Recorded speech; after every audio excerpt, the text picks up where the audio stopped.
नमस्कार दोस्तों, स्वागत है आपका एक बार फिर से आपके अपने यूट्यूब चैनल कंपटीशन प्रिपरेशन पे। आई होप आप सारे बहुत अच्छे होंगे और अच्छे से पढ़ाई भी कर रहे होंगे।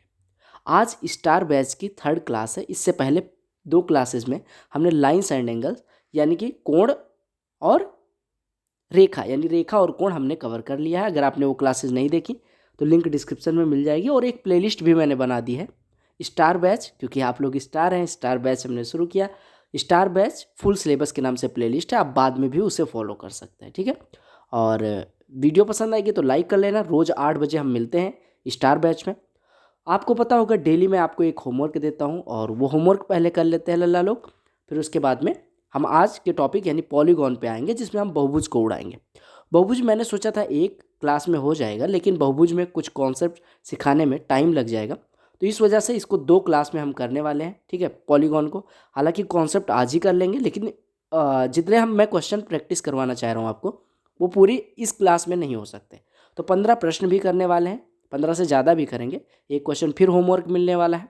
आप लोग वो वाला नोट्स उठा लो जो आपने स्टार बैच के लिए बनाया है, पेन उठा लो, और पीडीएफ आपको टेलीग्राम चैनल पे मिल जा रहा है, टेलीग्राम चैनल ज्वाइन कर लेना। स्टार्ट करें तो चलो पहले होमवर्क वाले क्वेश्चन पे पहुंचते हैं। सारे लोग एक बार शेयर कर दो, लाइक कर दो, ठीक है। तो चलो स्टार्ट करते हैं, पहले होमवर्क वाले प्रश्न पे आते हैं। होमवर्क वाले प्रश्न में क्या कहा गया था? कहा गया in the figure below R T is drawn parallel to the line S Q, the value of x is. Maximum लोगों ने सही उत्तर किया था, और जिन लोगों ने कमेंट में उत्तर नहीं किया है, एक बार आप कमेंट में उत्तर करिए। बहुत सही, शुरू करो, प्रश्न को पढ़ो और उत्तर करना शुरू करो। जिन्होंने कल दिया था उत्तर, वो लोग भी एक बार उत्तर लिख दें अपने अपने, ताकि मुझे पता चले कि आप लोग हो लाइव। और जो जितना अभी पहली क्लास में था, दूसरी क्लास में और आज है, ऐसे आपको 90 डेज तक बना के रखना है। चलो उत्तर बता दो। बहुत बढ़िया, बहुत बढ़िया, कंटिन्यू कंटिन्यू उत्तर देते रहो, रुकना नहीं है। बहुत सही। अब चलो मैं करवाए दे रहा हूँ, जो भाई नहीं कर रहे थे उनके लिए। और सारे लोग, अगर मैं दे रहा हूँ ना ये क्वेश्चंस आपको होमवर्क के रूप में, तो आपको होमवर्क करके आना है, ऐसे नहीं मुंह उठा के चले आते हो, ठीक है। तो चलो देख लेते हैं। कहा गया नीचे दिए गए चित्र में आर टी को रेखा एस क्यू के, यानी ये आर टी जो है वो रेखा कौन से, एस क्यू के पैरेलल खींचा गया है। दोनों को समांतर दिखाया गया। मैंने आपको बताया था समांतर, अगर कोई रेखा है, दो रेखाएं हैं, उनको समांतर दिखाना है तो आपको ऐसे एरो लगाना होता है, ठीक है। आपको बताया गया कि आर टी रेखा एस क्यू के समांतर है। एक्स की वैल्यू क्या होगी, ठीक है, एक्स की वैल्यू क्या होगी। लल्ला लोग और लल्ली लोग, कुछ लल्ली लोग कल गुस्सा हो रही थी कि आप लल्ला लल्ला कहते रहते हो, तो लल्ली लोगों को भी एक बार बोल दे रहा हूँ, लल्ली लोग भी आंसर करेंगी। चलो ठीक है। देखो सबसे इंपॉर्टेंट चीज़ क्या है, आप देखो ट्रायंगल पी क्यू एस को देखो। आपने पढ़ा है कि किसी भी त्रिभुज के तीनों कोणों का योग 180 अंश होता है। तो अगर ये 110 है, ये 30 है, तो ये कितना हो जाएगा, 180 माइनस इन दोनों का योग, यानी कि 180 माइनस 140, यानी कि ये 40 हो जाएगा। आपको पता है कि कौन सा कोण पी एस क्यू आ गया 40। आपको एक चीज़ और पता है कि पूरा पी एस आर 75 अंश है। पूरा पी एस आर कितने अंश है, 75 अंश। तो आपका क्यू एस आर कितना हो जाएगा, आपको पता है अगर आधा 40, मतलब एक हिस्सा 40 है, तो दूसरा हिस्सा अपने आप 35 हो जाएगा। दूसरा हिस्सा अपने आप 35 हो जाएगा। अब आप क्या काम करिए, एस आर को थोड़ा सा बढ़ा दीजिए। एस आर को थोड़ा सा बढ़ा देना है। एस आर को हमने थोड़ा सा बढ़ा दिया, और अब आते हैं कि भैया करेस्पॉन्डिंग एंगल क्या होता है। आपको पता है कि एस क्यू और आर टी दो पैरेलल लाइंस है। एस क्यू और आर टी दो पैरेलल लाइंस है। एस क्यू और आर टी दो पैरेलल लाइंस है। आपको पता है कि ये एंगल और ये एंगल बराबर होंगे। क्यों होंगे, कमेंट में बताओ क्यों होंगे। बिल्कुल सही, क्यों होंगे, क्योंकि करेस्पॉन्डिंग एंगल है, करेस्पॉन्डिंग एंगल है। अब अगर ये दोनों करेस्पॉन्डिंग एंगल है तो बराबर हो गए, यानी टी आर एम बराबर हो जाएगा क्यू एस आर के। क्यों, क्योंकि ये करेस्पॉन्डिंग एंगल है, यानी संगत कोण है। अब आप ये वाली कोण को देखो, एस आर एम को देखो, पूरा 180 अंश है। पूरा एस आर एम कितना है, 180 अंश है। इतना हिस्सा आपको दिया गया 60 है, इतना हिस्सा एक्स है, ठीक है, इतना हिस्सा 60 है, इतना हिस्सा एक्स है। आप कंफ्यूज मत होइएगा, इतना हिस्सा एक्स कहा गया, ठीक है, इतना हिस्सा क्या है, एक्स। तो आपको एक्स की वैल्यू, यानी यहाँ से एक्स बराबर हो जाएगा। आपको पता है एस आर एम क्या है, स्ट्रेट एंगल। स्ट्रेट एंगल मतलब रिजु कोण। तो पूरा कोण एस आर एम 180 डिग्री का हो जाएगा। इसमें इतना 60 है, इतना 35 है, तो 60 और 35 निकाल देंगे 180 में से, यानी 180 माइनस 95, यानी आपका उत्तर कितना आ जाएगा, 85। मुझे बड़ी खुशी हुई, आप लोगों के सही उत्तर आए, सबके कमेंट में देख रहा हूँ, आप लोग बड़ा अच्छा उत्तर कर रहे हो। तो आपका उत्तर कितना आ गया, 85 अंश, यानी एक्स की वैल्यू कितनी आ गई, 85 अंश। हमने कौन सा कॉन्सेप्ट लगाया, करेस्पॉन्डिंग एंगल का, यानी संगत कोण का कॉन्सेप्ट लगा, दैट्स ऑल। और एक कॉन्सेप्ट और कौन सा लगा, sum of all interior angles of a triangle is 180 degree. समझ आ गया, कोई दिक्कत लला लोग? और प्रश्न को लिखते रहो, ठीक है, लिखने का टाइम दिया जाएगा आपको, और कोई भी उत्तर देने में जल्दबाजी नहीं करेगा, उत्तर देने में जल्दबाजी नहीं करेगा, माइनस मार्किंग नहीं, वरना तुरंत मैं आपका 1/4 नंबर काट दूंगा। समझ आ गया? अगले प्रश्न पे चले और नया कॉन्सेप्ट सीखना शुरू करें। बिल्कुल, अब अगला कॉन्सेप्ट आपको पढ़ना है वो है बहुभुज। जैसा कि इसके नाम से ही आपको दिख रहा होगा, हिंदी में अगर आप देखो, बहु बहु मतलब बहुत सारी भुजाएं, हमें नहीं पता कितनी भुजाएं, बहुभुज, बहुभुज कहा गया। बहुभुज मतलब बहुत सारी भुजाएं, अगर 3 भुजाएं हो तो त्रिभुज, 4 भुजाएं हो चतुर्भुज, 5 भुजाएं हो पंचभुज, 6 भुजाएं हो षटभुज, ऐसे यानी पॉलीगॉन। अगर मैं 3 भुजाएं लूँ, पॉली मतलब होता है बहुत सारी, ठीक है। अब पॉली में अगर 3 भुजाएं ले लूँ तो ट्रायंगल। अभी मैं आपको बताऊंगा कि क्या होता है पॉलीगॉन, डेफिनेशन भी बताऊंगा, क्योंकि आपको यहाँ हवाई क्लासेस नहीं होंगी। हमारा टॉपिक होगा आज का पॉलीगॉन, बहुभुज। आप नया पेज खोलो, उस पर बहुभुज हेडिंग डालो, और बहुभुज को 2 क्लासेस में एकदम रफा दफा करेंगे। समझ में आया लल्ला लोग? तो चलो, डाल दिया हेडिंग बहुभुज। अब हम डिफिनीशन पे आते हैं, बहुभुज या पॉलीगॉन हेडिंग, अच्छा हिंदी अंग्रेजी दोनों में लिखेंगे आप लोग। डिफिनीशन क्या कहती है, यानी कि बहुभुज की डिफिनीशन क्या कहती है, ये closed plane figure bounded by n straight lines is called polygon. समझिएगा, ये closed plane figure bounded by n straight lines is called polygon, यानी कि एक ऐसी बंद समतल आकृति, समतल मतलब 2D में लेना है, यानी कि आपको पेपर पे ड्रा कर पाए ऐसा लेना है। एक बंद, बंद मतलब ऐसे नहीं होनी चाहिए। अगर मैं कहूँ ये पॉलीगॉन है, नहीं, क्यों? क्योंकि बंद नहीं है, ठीक है, बंद होना चाहिए, यानी अगर ये बंद हो जाए तो ये पॉलीगॉन हो जाएगा। बंद मतलब यहाँ पे बंद हो गया तो पॉलीगॉन हो गया। अगर बंद नहीं है, मान लो ये पूछूं, ये है पॉलीगॉन? नहीं है, क्योंकि ये बंद होना चाहिए। पॉलीगॉन है अगर तो बंद होना चाहिए। समतल आकृति यानी कि 2D में होनी चाहिए, जो n सीधी रेखाओं से घिरी हो, बहुभुज कहलाती है।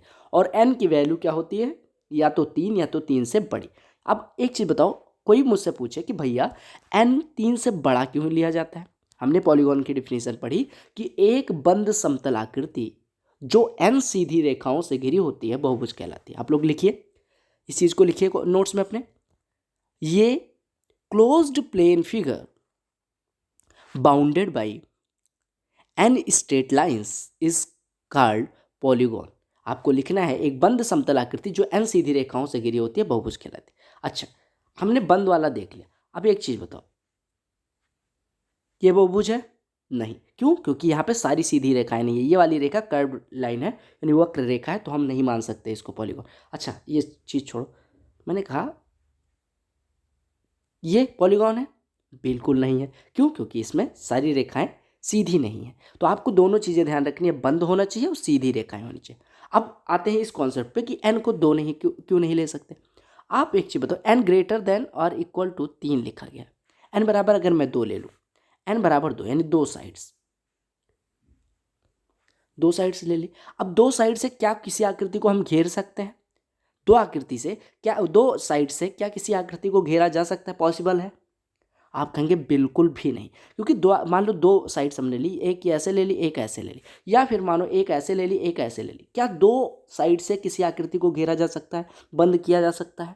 नहीं। तो अगर हम n बराबर 2 ले लेते हैं तो हमारी डिफिनीशन ही गलत हो जाएगी, यानी बंद नहीं कर सकते हो, बंद नहीं कर सकते तो पॉलीगॉन नहीं होगा, यानी n बराबर 2 नहीं लेना है, n बराबर 2 नहीं लेना है। n बराबर 2 क्यों नहीं लेना है? क्योंकि अगर हम n बराबर 2 ले रहे हैं मेरे लल्ला, तो आकृति बंद नहीं हो रही है, आकृति बंद नहीं हो रही है। अगर n बराबर 2 ले रहे हो तो क्या प्रॉब्लम आ रही है? आकृति बंद नहीं हो रही है, यानी क्लोज्ड नहीं हो रही है, क्लोज्ड फिगर नहीं बन रहा है। तो इसी वजह से n ग्रेटर देन और इक्वल टू 3 लेते हैं। n ग्रेटर देन और इक्वल टू 3 क्यों लेते हैं? समझ आया सबको? बता दो एक बार कमेंट में, डिफिनीशन और n ग्रेटर और इक्वल टू 3 क्यों लेते हैं, ये समझ आया सबको? बहुत सही, बहुत सही लल्ला लली, सारे लोग बड़ा सही परफॉर्म कर रहे हो, बहुत सही। चलो बता दो, बता दो। हाँ, बहुत सही। तो चलो, अब ये कॉन्सेप्ट मतलब हो गया, हमने कह दिया कि n ग्रेटर और इक्वल टू 3 होना चाहिए, n या तो बड़ा हो 3 से या तो 3 के बराबर हो, और आकृति बंद यानी क्लोज्ड हो और प्लेन फिगर में बनी हो, ठीक है। तो उसको हम क्या कहेंगे? बहुभुज या पॉलीगॉन। अब कुछ ऐसे बहुभुजों के नाम बताए दे रहा हूँ जो आपको पढ़ने हैं, और जो हमें बहुभुज मतलब वो ऐसे सारे बहुभुज तो हमें नहीं पढ़ने हैं, लेकिन कुछ बहुभुज जो हमें पढ़ने हैं उस पर आ जाते हैं। पहला बहुभुज जो सबसे पॉपुलर है वो है कि अगर नंबर ऑफ साइड्स 3 कर दिया जाए तो उसे क्या बोलेंगे? त्रिभुज। त्रिभुज मतलब 3 भुजाओं वाले, यानी कि अगर एक क्लोज्ड आकृति बन रही है जिसमें नंबर ऑफ साइड्स 3 हैं तो वो क्या कहलाएगी? त्रिभुज। एक क्लोज्ड फिगर यानी त्रिभुज भी एक पॉलीगॉन है जिसमें 3 साइड्स होती हैं। त्रिभुज भी एक पॉलीगॉन है जिसमें 3 साइड्स होती हैं। हमने पॉलीगॉन की डिफिनीशन क्या थी? क्लोज्ड होना चाहिए, बिल्कुल क्लोज्ड है। सीधी रेखाओं से बना होना चाहिए, बिल्कुल सही है। और समतल होना चाहिए, बिल्कुल सही है। यानी कि 3D में इमेज नहीं होनी चाहिए, 2D में इमेज होनी चाहिए, क्लोज्ड होनी चाहिए और स्ट्रेट लाइन से बननी चाहिए। तो आपका क्या हो जाएगा? पॉलीगॉन हो जाएगा, बहुभुज हो जाएगा। और n ग्रेटर और इक्वल टू 3 होना चाहिए, यानी n बराबर 3 भी ले सकते। तो हम पहले n बराबर 3 ले रहे हैं, उस आकृति को क्या कहेंगे? त्रिभुज कहेंगे। अगला है n बराबर 4, यानी भुजाओं की संख्या अगर हम 4 ले लें तो क्या बनता है? चतुर्भुज। चतुर्भुज क्या होता है? क्वाड्रिलेटरल। वो वर्ग हो सकता है, वो आयत हो सकता है, वो रोम्बस हो सकता है, वो ट्रेपेजियम हो सकता है, वो कुछ भी हो सकता है। यानी स्क्वायर हो सकता है, आयत हो सकता है, पेंटागन हो सकता है, मतलब सॉरी समचतुर्भुज हो सकता है। ठीक है, तो 4 भुजाएं होनी चाहिए। वो ऐसे हो, ऐसे हो, ऐसे हो या फिर ऐसे हो, कोई सा भी शेप हो सकता है, वो क्वाड्रिलेटरल कहलाएगा। यानी जब क्वाड्रिलेटरल पढ़ेंगे तो ये सारी चीज़ें क्लियर हो जाएंगी। बस अभी आपको याद रखना है कि अगर किसी पॉलीगॉन में 4 साइड्स हैं तो उसको क्वाड्रिलेटरल या चतुर्भुज कहते हैं। क्या कहते हैं? क्वाड्रिलेटरल या चतुर्भुज। ठीक है। अगर भुजाओं की संख्या 5 हो जाती है, खुदा न खास्ता अगर भुजाओं की संख्या 5 हो गई तो उसको क्या कहेंगे? पेंटागन या पंचभुज। पंचभुज कैसे बनता है? आप कहेंगे ये शेप जो होती है वो पंचभुज होती है। अगर भुजाओं की संख्या 5 ले ली लल्ला तो वो क्या बनेगा? पेंटागन। और लल्ली लोग बताएंगे क्या बनेगा? पंचभुज बनेगा। ठीक है। n बराबर 6 ले लें, भुजाओं की संख्या 6 ले लें तो क्या बनेगा? हेक्सागन या षटभुज। हेक्सागन या षटभुज। हेक्सागन कैसे बनता है? ऐसे बनता है। हेक्सागन कैसे बनता है? ऐसे बनता है।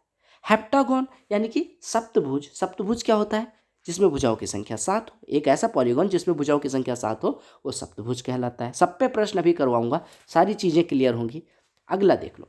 अगर मैं बात करूं कि भैया अगर भुजाओं की संख्या मैंने 8 ले ली तो क्या हो जाएगा? तो कौन सा पॉलीगॉन बनेगा? अष्टभुज बनेगा। क्या बनेगा? अष्टभुजा। अष्टभुजाओं वाली कौन है? शेरा वाली माता। तो अष्टभुज बनेगा। क्या बनेगा? अष्टभुज बनेगा अगर भुजाओं की संख्या 8 हो जाएगी। PDF में आपको मिल भी जाएगा। समझ आ रहा है लल्ला? अगर 9 भुजाएं ले लूँ तो नोनागॉन। ऐसे अब अंग्रेजी में याद रखना, आगे कोई ज़रूरत नहीं है लेकिन मैं फिर भी पढ़ा दे रहा हूँ। अगर भुजाओं की संख्या 10 ले लूँ तो डेकागॉन। अगर 11 ले लूँ तो हैंडेकागॉन इसको बोलते हैं। अगर 12 ले लूँ तो डोडेकागॉन। मतलब ये आप याद रखिएगा, अगर भुजाओं की संख्या 9 है तो नोनागॉन, अगर 10 है तो डेकागॉन, 11 है तो हैंडेकागॉन। ये अब अंग्रेजी में याद रखिएगा। ये मैं कुछ करवा दे रहा हूँ ताकि आपको ऐसा कहीं ना हो कि भैया ये तो पढ़ाया नहीं। 12 पे डोडेकागॉन, 13 पे ट्राईडेकागॉन या हम इसको ट्राइकाई डेकागॉन भी कहते हैं या ट्रिस्काई डेकाड्रॉन कहते हैं। 14 अगर नंबर ऑफ साइड्स 14 हो जाए तो क्या बोलेंगे? टेट्राडेकागॉन या टेट्राकाई डेकाडॉन। ठीक है, डेकाडॉन नहीं डेकागॉन, है ना लल्ला? समझ आ रहा है ना? n बराबर 14 अगर हम ले रहे हैं तो उसको टेट्राकाई डेकागॉन कहेंगे। और n बराबर अगर हम 15 ले रहे हैं तो आपको इसको क्या कहेंगे? n बराबर 15 ले लोगे तो यानी अगर किसी बहुभुज में, अगर किसी पॉलीगॉन में नंबर ऑफ साइड्स 15 हो जाए तो उसको पेंटाडेकागॉन कहेंगे। आपने समझ लिया? चलो एक बार बताओ मुझे। n बराबर 9, भुजाओं की संख्या 9 तो क्या होगा? नोनागॉन। NONAGON। समझ आया? अगर n बराबर 10 ले लूँ तो क्या होगा? n बराबर 10 ले लूँ तो क्या होगा? अभी आपने पढ़ा था डेकागॉन। n बराबर 10 ले लूँ तो डेकागॉन। ठीक है। n बराबर 11 ले लूँ तो क्या होगा? हैंडेकागॉन, यानी कि हैन मुर्गी डाल दो उसमें। n बराबर 12 ले लूँ तो क्या हो जाएगा? डोडेकागॉन। अगर n बराबर 13 ले लूँ तो ट्राइडेकागॉन, बिल्कुल सही। n बराबर 14 ले लूँ तो टेट्राडेकागॉन, n बराबर 15 ले लूँ तो पेंटाडेकागॉन। ये सब आपको पता होना चाहिए। ठीक है। अच्छा, अब कुछ चीज़ें और बता दे रहा हूँ जो कि ज़रूरत नहीं है लेकिन फिर भी बता दे रहा हूँ कि आपसे कोई मास्टर अगर बनो, कभी पढ़ाने जाओ तो आपको पता होना चाहिए। n बराबर अगर 15 तक हमने पढ़ लिया, n बराबर अगर मैं 20 कर दे रहा हूँ तो आप याद रखिएगा इसको बोलते हैं इकोसागॉन। n बराबर 20 कर दूँ तो उसको क्या बोलते हैं? उस पॉलीगॉन को इकोसागॉन। अगर 50 कर दूँ तो n की वैल्यू यानी भुजाओं की संख्या 50 कर दूँ तो पेंटाकॉन्टागॉन। पेंटाकॉन्टागॉन बोलते हैं। ठीक है। n बराबर 100 कर दूँ तो भुजाओं की संख्या अगर 100 ले लूँ तो वो पॉलीगॉन क्या कहलाएगा? हेक्टोगॉन बोलते हैं। जैसे हेक्टागॉन होता है वैसे हेक्टोगॉन होता है अगर भुजाओं की संख्या 100 हो जाए तो। ठीक है। या हम इसको क्या बोलते हैं? हेकेटो एंटा लगा दो और गॉन लगा दो, हेकेटोन्टा गॉन बोलते हैं। ठीक है, एन बराबर अगर मैं 1000 ले लूँ तो चीलिया गॉन बोलते हैं। आप कहेंगे ये सब क्यों पढ़ा रहे हो, थोड़ा बता दूं आपके नॉलेज के लिए, लिख लेना दोस्तों को परेशान करने के लिए। और 1000 हो अगर तो मीरिया गॉन कहते हैं, चीलिया गॉन मीरिया गॉन। ठीक है, इसका हालांकि कहीं यूज नहीं आएगा आपके एग्जाम में, ठीक है, लेकिन लिख लो ये भी है। इकोसागॉन, पेंटाकोंटागॉन, हेक्टागॉन, चीलियागॉन और मीरियागॉन, माइरिया या मीरियागॉन बोल रहे थे। अगर साइड्स यहाँ पे 100 हो तो इसको बोलते हैं इतना, अगर 1000 हो, और ये 10,000 के लिए। ठीक है, 10,000 को मीरियागॉन बोलते हैं। ठीक है, समझ में आ गया सबको लल्ला। ये चीज़ें अगर नहीं समझ आ रही है तो कोई दिक्कत नहीं, बस ये नाम के लिए लिख लो अपने नोट्स में। ठीक है, इसी वजह से यहाँ पे मैं स्पीड बहुत स्लो नहीं कर सकता, आप ये लिख लो। ठीक है, अब आते हैं हम अपने रियल एग्जाम पे, रियल एग्जाम के क्वेश्चंस पे, रियल एग्जाम के कॉन्सेप्ट पे। अब पेन कॉपी फिर से उठा लो और एक बार सारे लोग बोलो सब समझ आ रहा है नहीं आ रहा है। ठीक है, यहाँ तक हमने समझ लिया कि पॉलीगॉन क्या होता है। पॉलीगॉन क्या होता है, एक क्लोज्ड शेप होती है जो स्ट्रेट लाइन से बनी हो, एक क्लोज्ड शेप जो 2 डायमेंशनल हो, यानी एक बंद आकृति जो सीधी रेखाओं से बनी हो और समतल में बनी हो, उसको क्या बोलते हैं, पॉलीगॉन। अब पॉलीगॉन को कैसे कैसे तोड़ सकते हैं, कितने प्रकार के होते हैं, ये थोड़ा सा पढ़ लेते हैं। सबसे पहले रेगुलर पॉलीगॉन होता है, यानी कि रेगुलर पॉलीगॉन बोले तो लिखो, नोट्स बनाओ। रेगुलर पॉलीगॉन मतलब होता है समबाहुभुज। क्या होता है, समबाहुभुज। समबाहुभुज मतलब ये polygon is called a regular polygon if all its sides are equal and all angles are equal. यानी कि आपको समझना है कि एक पॉलीगॉन को हम रेगुलर पॉलीगॉन तब बोलते हैं, एक पॉलीगॉन को हम रेगुलर पॉलीगॉन तब बोलते हैं जब इसकी सारी साइड्स बराबर हों, all its sides are equal and all angles are equal. Regular polygon कभी पॉलीगॉन को कब बोलेंगे, आंख बंद करो, ये लिख लिया ना। हाँ, अब बताओ रेगुलर पॉलीगॉन कब बोलेंगे किसी पॉलीगॉन को, बताओ। जब उसकी सभी साइड्स बराबर हों, यानी कि एक समबाहुभुज क्या होता है, एक ऐसा बहुभुज जिसमें सभी भुजाएं बराबर हों और सभी कोण बराबर हों, सभी भुजाएं बराबर हों और सभी कोण बराबर हों, तो उसे क्या बोलेंगे, समबाहुभुज। यानी रेगुलर पॉलीगॉन क्या होता है, आंख बंद करके मेरे साथ लल्ला लोग, एक ऐसा बहुभुज जिसकी सभी भुजाएं बराबर हों और सभी कोण भी बराबर हों, तो उसको क्या बोलेंगे, रेगुलर पॉलीगॉन। यानी आपको उस पॉलीगॉन की सभी नंबर ऑफ साइड्स बराबर कर देनी है, ठीक, सॉरी, सभी साइड्स बराबर कर देनी है और सभी एंगल्स बराबर कर देना है, तो वो रेगुलर पॉलीगॉन बन जाएगा। यानी अब अगर मैं ऐसे रेगुलर ट्राइंगल की बात करूँ, अगर मैं पूछूँ रेगुलर ट्राइंगल क्या होगा, तो उसकी सारी साइड्स बराबर, सारे कोण बराबर, तो वो आप पता है क्या हो जाता है, सभी एंगल्स बराबर, सभी भुजाएं बराबर। अगर ऐसा ट्राइंगल बनता है तो उसको क्या बोलते हैं, इक्विलैटरल ट्राइंगल। तो हम कहें अगर इक्विलैटरल ट्राइंगल क्या है, तो आप कहेंगे इक्विलैटरल ट्राइंगल एक क्या है, रेगुलर पॉलीगॉन है। रेगुलर पॉलीगॉन की परिभाषा क्या है, रेगुलर पॉलीगॉन कहता है कि अगर भैया किसी भी आकृति को आपको रेगुलर पॉलीगॉन बनाना है, अगर किसी भी आकृति को रेगुलर पॉलीगॉन बनाना है तो उसकी नंबर ऑफ साइड्स इक्वल कर दो और आपको क्या करना है, और आपको सारे कोण बराबर कर देने हैं। आपको क्या काम करना है, सारी साइड्स इक्वल कर देनी है और सारे कोण बराबर कर देने हैं, तो वो क्या हो जाएगा, रेगुलर पॉलीगॉन बन जाएगा। जैसे इक्विलैटरल ट्राइंगल जो है वो क्या है, रेगुलर पॉलीगॉन। एक एग्जांपल और ले रहा हूँ, आपने सुना होगा वर्ग यानी स्क्वायर, जिसमें 4 साइड्स होती हैं, ये भी पॉलीगॉन है, क्लोज है। पॉलीगॉन की डिफिनीशन क्या कहती है, ये क्लोज्ड होना चाहिए और दूसरी चीज़ स्ट्रेट लाइन से बना होना चाहिए। पॉलीगॉन की डिफिनीशन होल्ड कर रहा है, बिल्कुल। अब देखो इसकी सभी साइड्स इक्वल होती है वर्ग की, बिल्कुल होती है। आप कहेंगे वर्ग की चारों भुजाएं बराबर, चारों कोण कितने कितने के होते हैं, 90-90 के, तो ये भी बराबर। तो आप कहेंगे ये रेगुलर पॉलीगॉन की भी डिफिनीशन होल्ड कर रहा है, यानी कि समबाहुभुज की भी डिफिनीशन होल्ड कर रहा है। इसकी सभी भुजाएं बराबर हैं, सभी भुजाएं ए हैं और सभी कोण 90 डिग्री, यानी सभी कोण भी बराबर हैं, तो ये क्या हो जाएगा, रेगुलर पॉलीगॉन हो जाएगा। समझ आया, रेगुलर पॉलीगॉन होने के लिए क्या होना चाहिए, सभी भुजाएं बराबर होनी चाहिए लल्ला, और बताओ चैंपियंस, सारी भुजाएं बराबर होनी चाहिए और सारे कोण बराबर होने चाहिए। कॉन्सेप्ट है अभी, तो थोड़ा सा ध्यान से समझिएगा, कॉन्सेप्ट ऐसे नहीं समझ आता। कॉन्सेप्ट को आपके अगर कुंद दिमाग में बिठाना है तो आपको ऐसा करना पड़ेगा कि अपने दिमाग को ऐसे खुरच खुरच के पढ़ो, ठीक है। त्रिपाठी की आवाज़ें, तुम्हारे भाई की आवाज़ तुम्हारे कान में सोते टाइम अगर बज रही हैं तो कॉन्सेप्ट समझ लो, समझ आ गया है। समझ आया? आंखें बंद करो। रेगुलर पॉलीगॉन क्या होता है बताओ? एक ऐसा पॉलीगॉन जिसकी सभी साइड्स बराबर हों और सभी एंगल्स भी बराबर हों, तो उसे हम क्या कहेंगे? रेगुलर पॉलीगॉन कहेंगे। रेगुलर पॉलीगॉन की डेफिनेशन पता चल गई। यानी समबाहुभुज क्या होता है? जिसकी सभी भुजाएं सभी कोण बराबर हों और समबाहुभुज। एक एग्जांपल मैंने इक्विलैटरल ट्रायंगल लिया, एक मैंने क्या ले लिया? स्क्वायर ले लिया। ठीक है, अगली चीज पे चलें। समझ है? क्लियर हो गया? कोई दिक्कत, समस्या, परेशानी, उसका निदान करूं? बताओ बताओ, बता दो भैया। और लाइक क्यों नहीं कर रहे हो? लाइक अगर नहीं किया ना तो पाप होगा, समझ लो। समझ आया ना? और मैं आपके कमेंट्स देख रहा हूँ, कमेंट्स बिल्कुल ना टेंशन लो। तो लल्ला लोग और लल्ली लोग जो कमेंट कर रहे हैं ना, सारे लोगों को बहुत बढ़िया, आप लोग लाइव का फील ले रहे हो एकदम। ठीक है, और मैं कमेंट में आपके कमेंट का रिप्लाई करने की भी कोशिश करूँगा। तो चलो अब अगले कॉन्सेप्ट पे चलते हैं। रेगुलर पॉलीगॉन तक समझ में आ गया? यहाँ तक किसी को कोई दिक्कत? वो हो सकता है नंबर ऑफ साइड्स वाला कुछ नाम आपको नया लगा हो, लेकिन वो नोट कर लेना, वो बार बार रिवाइज करोगे तो हो जाएगा। एग्जाम से रिलेटेड हालांकि 10 के बाद समझ लो ना ही है, लेकिन 10 के बाद मैंने इस वजह से बता दिया, मान लो कभी पूछ ले, एसएससी है, कुछ भी पूछ सकती है ना।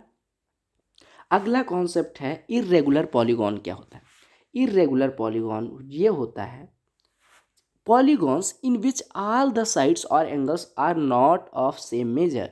ऐसे बहुभुज जिनमें सभी भुजाएं या सभी कोण समान माप के नहीं होते हैं, उनको क्या कहते हैं?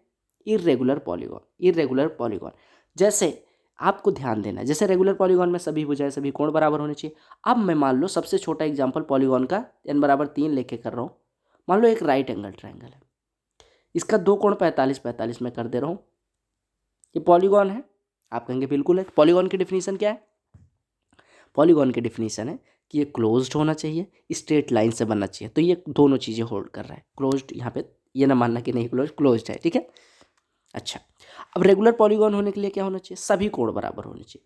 आप कहेंगे ये 45 है, ये 45 है, लेकिन ये वाला 90 है। अब बताओ ये रेगुलर पॉलीगॉन है? नहीं। अब अगर कोई पॉलीगॉन रेगुलर पॉलीगॉन नहीं है तो वो इर्रेगुलर हो गया। पहला एग्जांपल मैंने ले लिया राइट एंगल ट्रायंगल। दूसरा एग्जांपल मैं ले रहा हूँ आयत।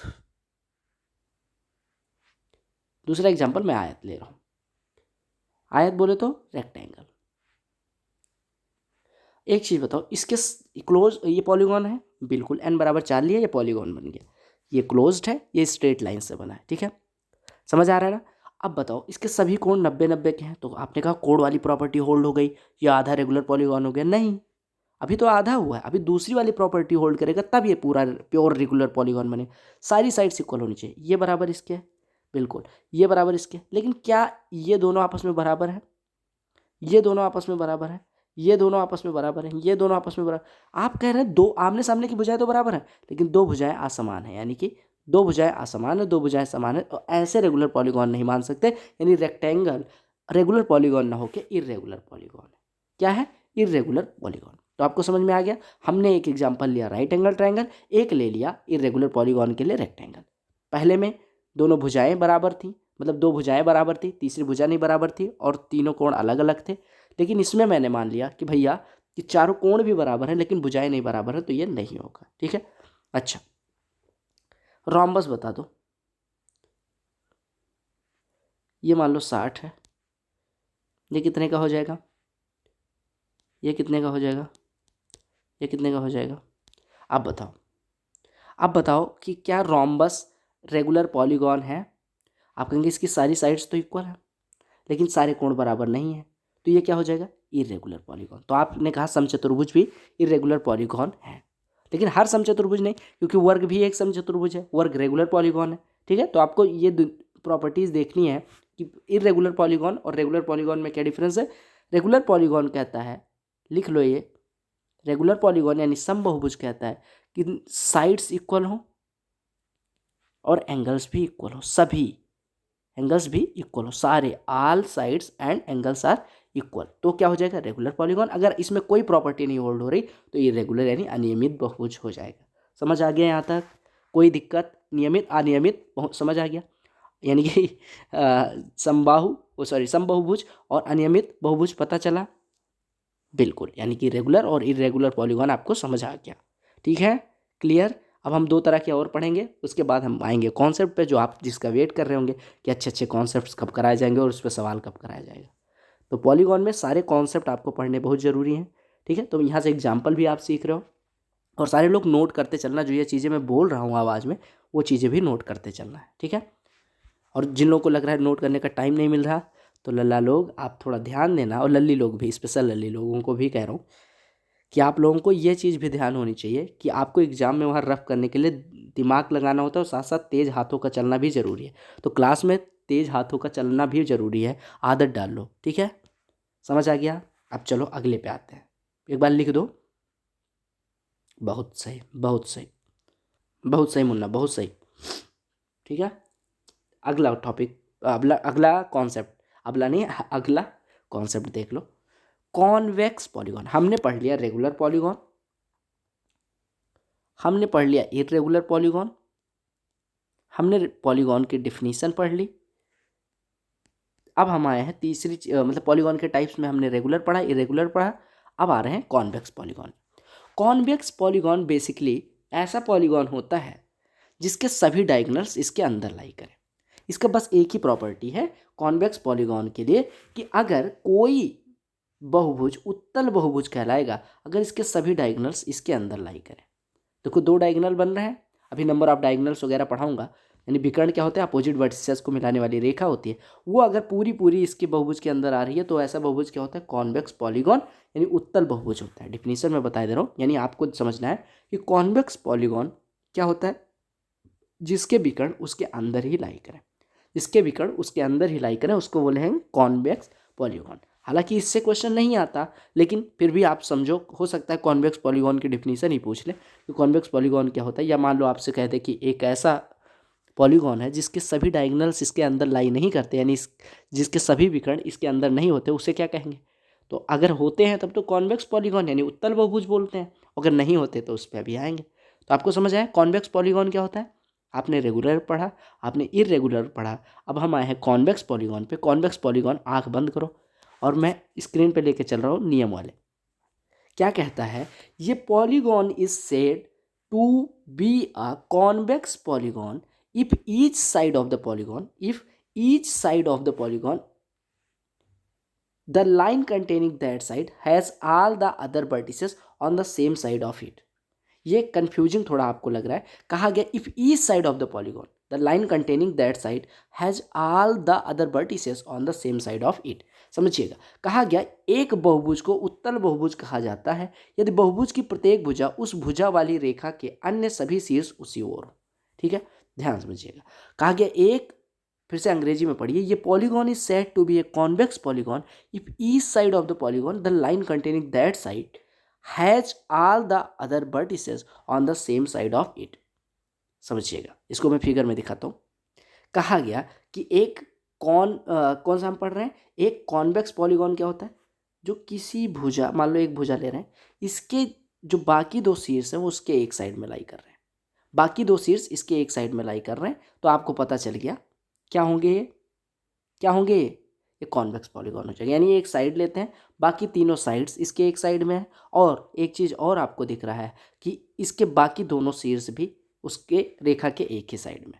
पहली डिफिनेशन है, ये थोड़ी कठिन डिफिनेशन बन रही है कॉन्वेक्स पॉलीगॉन के लिए। दूसरी डिफिनेशन जो कह रही है कि सभी विकर्ण बहुभुज के अंदर स्थित हो, ये वाली डिफिनेशन आप समझिएगा कि अगर सभी विकर्ण बहुभुज के अंदर स्थित है तो वो पॉलीगॉन कैसा पॉलीगॉन हो जाएगा, क्या हो जाएगा, कॉन्वेक्स पॉलीगॉन, या अगर हम बात करें तो उत्तल बहुभुज हो जाएगा। यानी अगर मैं देखो ऐसे फिगर बना रहा हूँ, ध्यान से देखिएगा, मैंने कहा एक विकर्ण ये हो गया, एक विकर्ण ये इसका पूरे पूरे इसके अंदर आ रहा है, तो आपने कह दिया ये क्या हो जाएगा, कॉन्वेक्स पॉलीगॉन, कॉन्वेक्स पॉलीगॉन। अब एक चीज़ बताओ, वर्ग कॉन्वेक्स पॉलीगॉन है, आप कहेंगे बिल्कुल है। क्यों, क्यों, क्योंकि आप देखो इसके दोनों विकर्ण इसके अंदर आते हैं। अगर मैं आयत की बात करूँ कॉन्वेक्स पॉलीगॉन है या नहीं, आप कहेंगे बिल्कुल है, क्योंकि इसके सारे विकर्ण इसके अंदर आते हैं।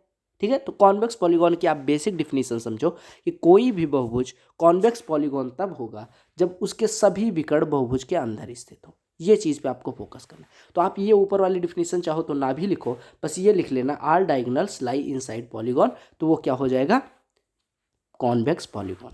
समझ आया लल्ला लोग, चलो बता दो एक बार, मुन्नी लोग भी। कॉन्वेक्स पॉलीगॉन समझ आया। हमने पढ़ा पॉलीगॉन की डिफिनीशन, हमने पढ़ा रेगुलर पॉलीगॉन, हमने पढ़ा इरेगुलर पॉलीगॉन, हमने पढ़ लिया कॉन्वेक्स पॉलीगॉन। कॉन्वेक्स पॉलीगॉन क्या होता है? जिसके सभी विकर्ण उसके अंदर स्थित हो उसको कॉन्वेक्स पॉलीगॉन कहेंगे। बस इतनी सी शर्त है, ठीक है।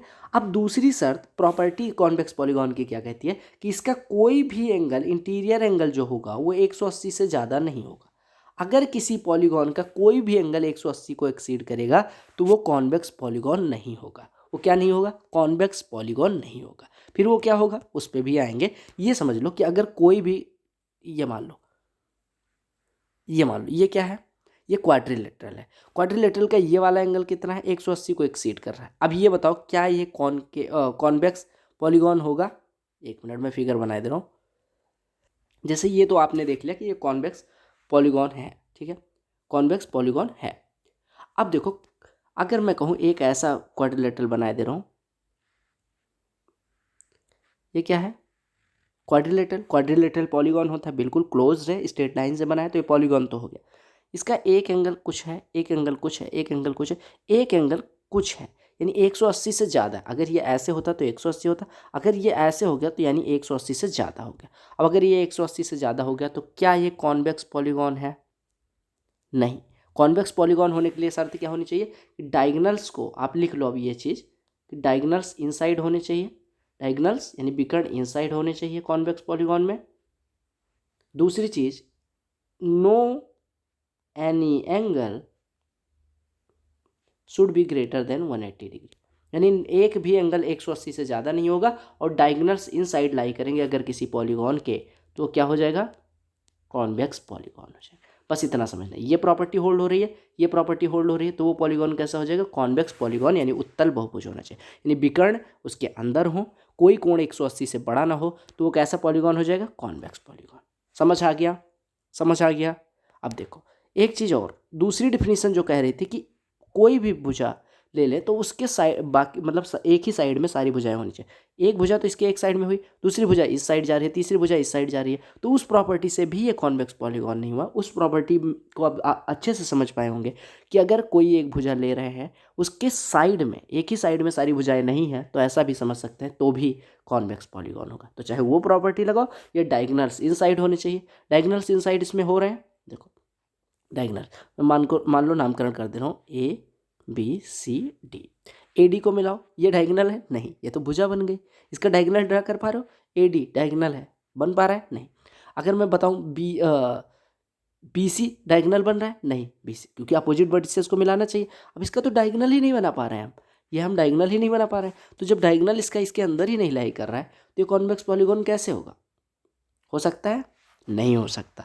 समझ आ गया लल्ला लोग? तो ये दोनों प्रॉपर्टीज आपने लिख ली कि अगर किसी पॉलीगॉन के लिए डायगोनल्स उसके अंदर लाई करते हैं, उसका कोई कोण 180 डिग्री से बड़ा नहीं है, तो वो कैसा पॉलीगॉन होगा? उत्तल पॉलीगॉन, यानी उत्तल बहुभुज होगा। क्या होगा? उत्तल बहुभुज होगा। बहुत ज़्यादा टाइम ले लिया उत्तल बहुभुज में।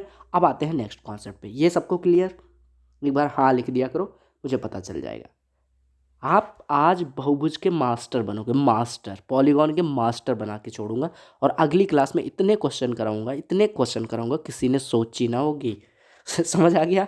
ये किसका डायलॉग है? बड़ा पॉपुलर हुआ था एक दिन यूट्यूब पे, मैंने देखा था। तो डायगोनल्स इनसाइड है, no angle is greater than 180, ये पॉलीगॉन क्या होगा? Convex polygon. लिख लिया? चलो, बहुत बढ़िया, बहुत बढ़िया। अब आते हैं अगले कॉन्सेप्ट पे, जो कि है कॉनकेव पॉलीगॉन। पॉलीगॉन के लिए ये जोड़ा होना चाहिए। देखो अगर मैं कहूँ कि डायगोनल्स यानी विकर्ण डोंट लाई इनसाइड, यानी कि विकर्ण इसके अंदर नहीं होते, पहली चीज, और one angle is greater then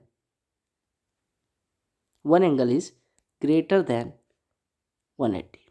आप देखिएगा, अगर कोई पॉलीगॉन है, अगर कोई बहुभुज है, बहुभुज होने के लिए डिफिनीशन स्ट्रेट लाइन से बना होना चाहिए। आप कहेंगे बिल्कुल स्ट्रेट लाइन से बना हुआ है, पहली चीज। क्लोज्ड होना चाहिए, दूसरी चीज पॉलीगॉन की डिफिनीशन में क्लोज्ड भी है, चारों तरफ से बंद है, कोई इसमें घुस नहीं सकता। घुस सकता है कोई? चारों तरफ से चार दीवारी लगी हुई है, तो ये पॉलीगॉन तो है।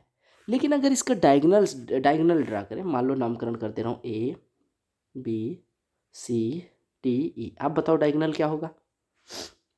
डायगोनल कैसे ड्रा करोगे? कर सकते हो? नहीं कर सकते क्योंकि ये इसके अंदर आएगा ही नहीं।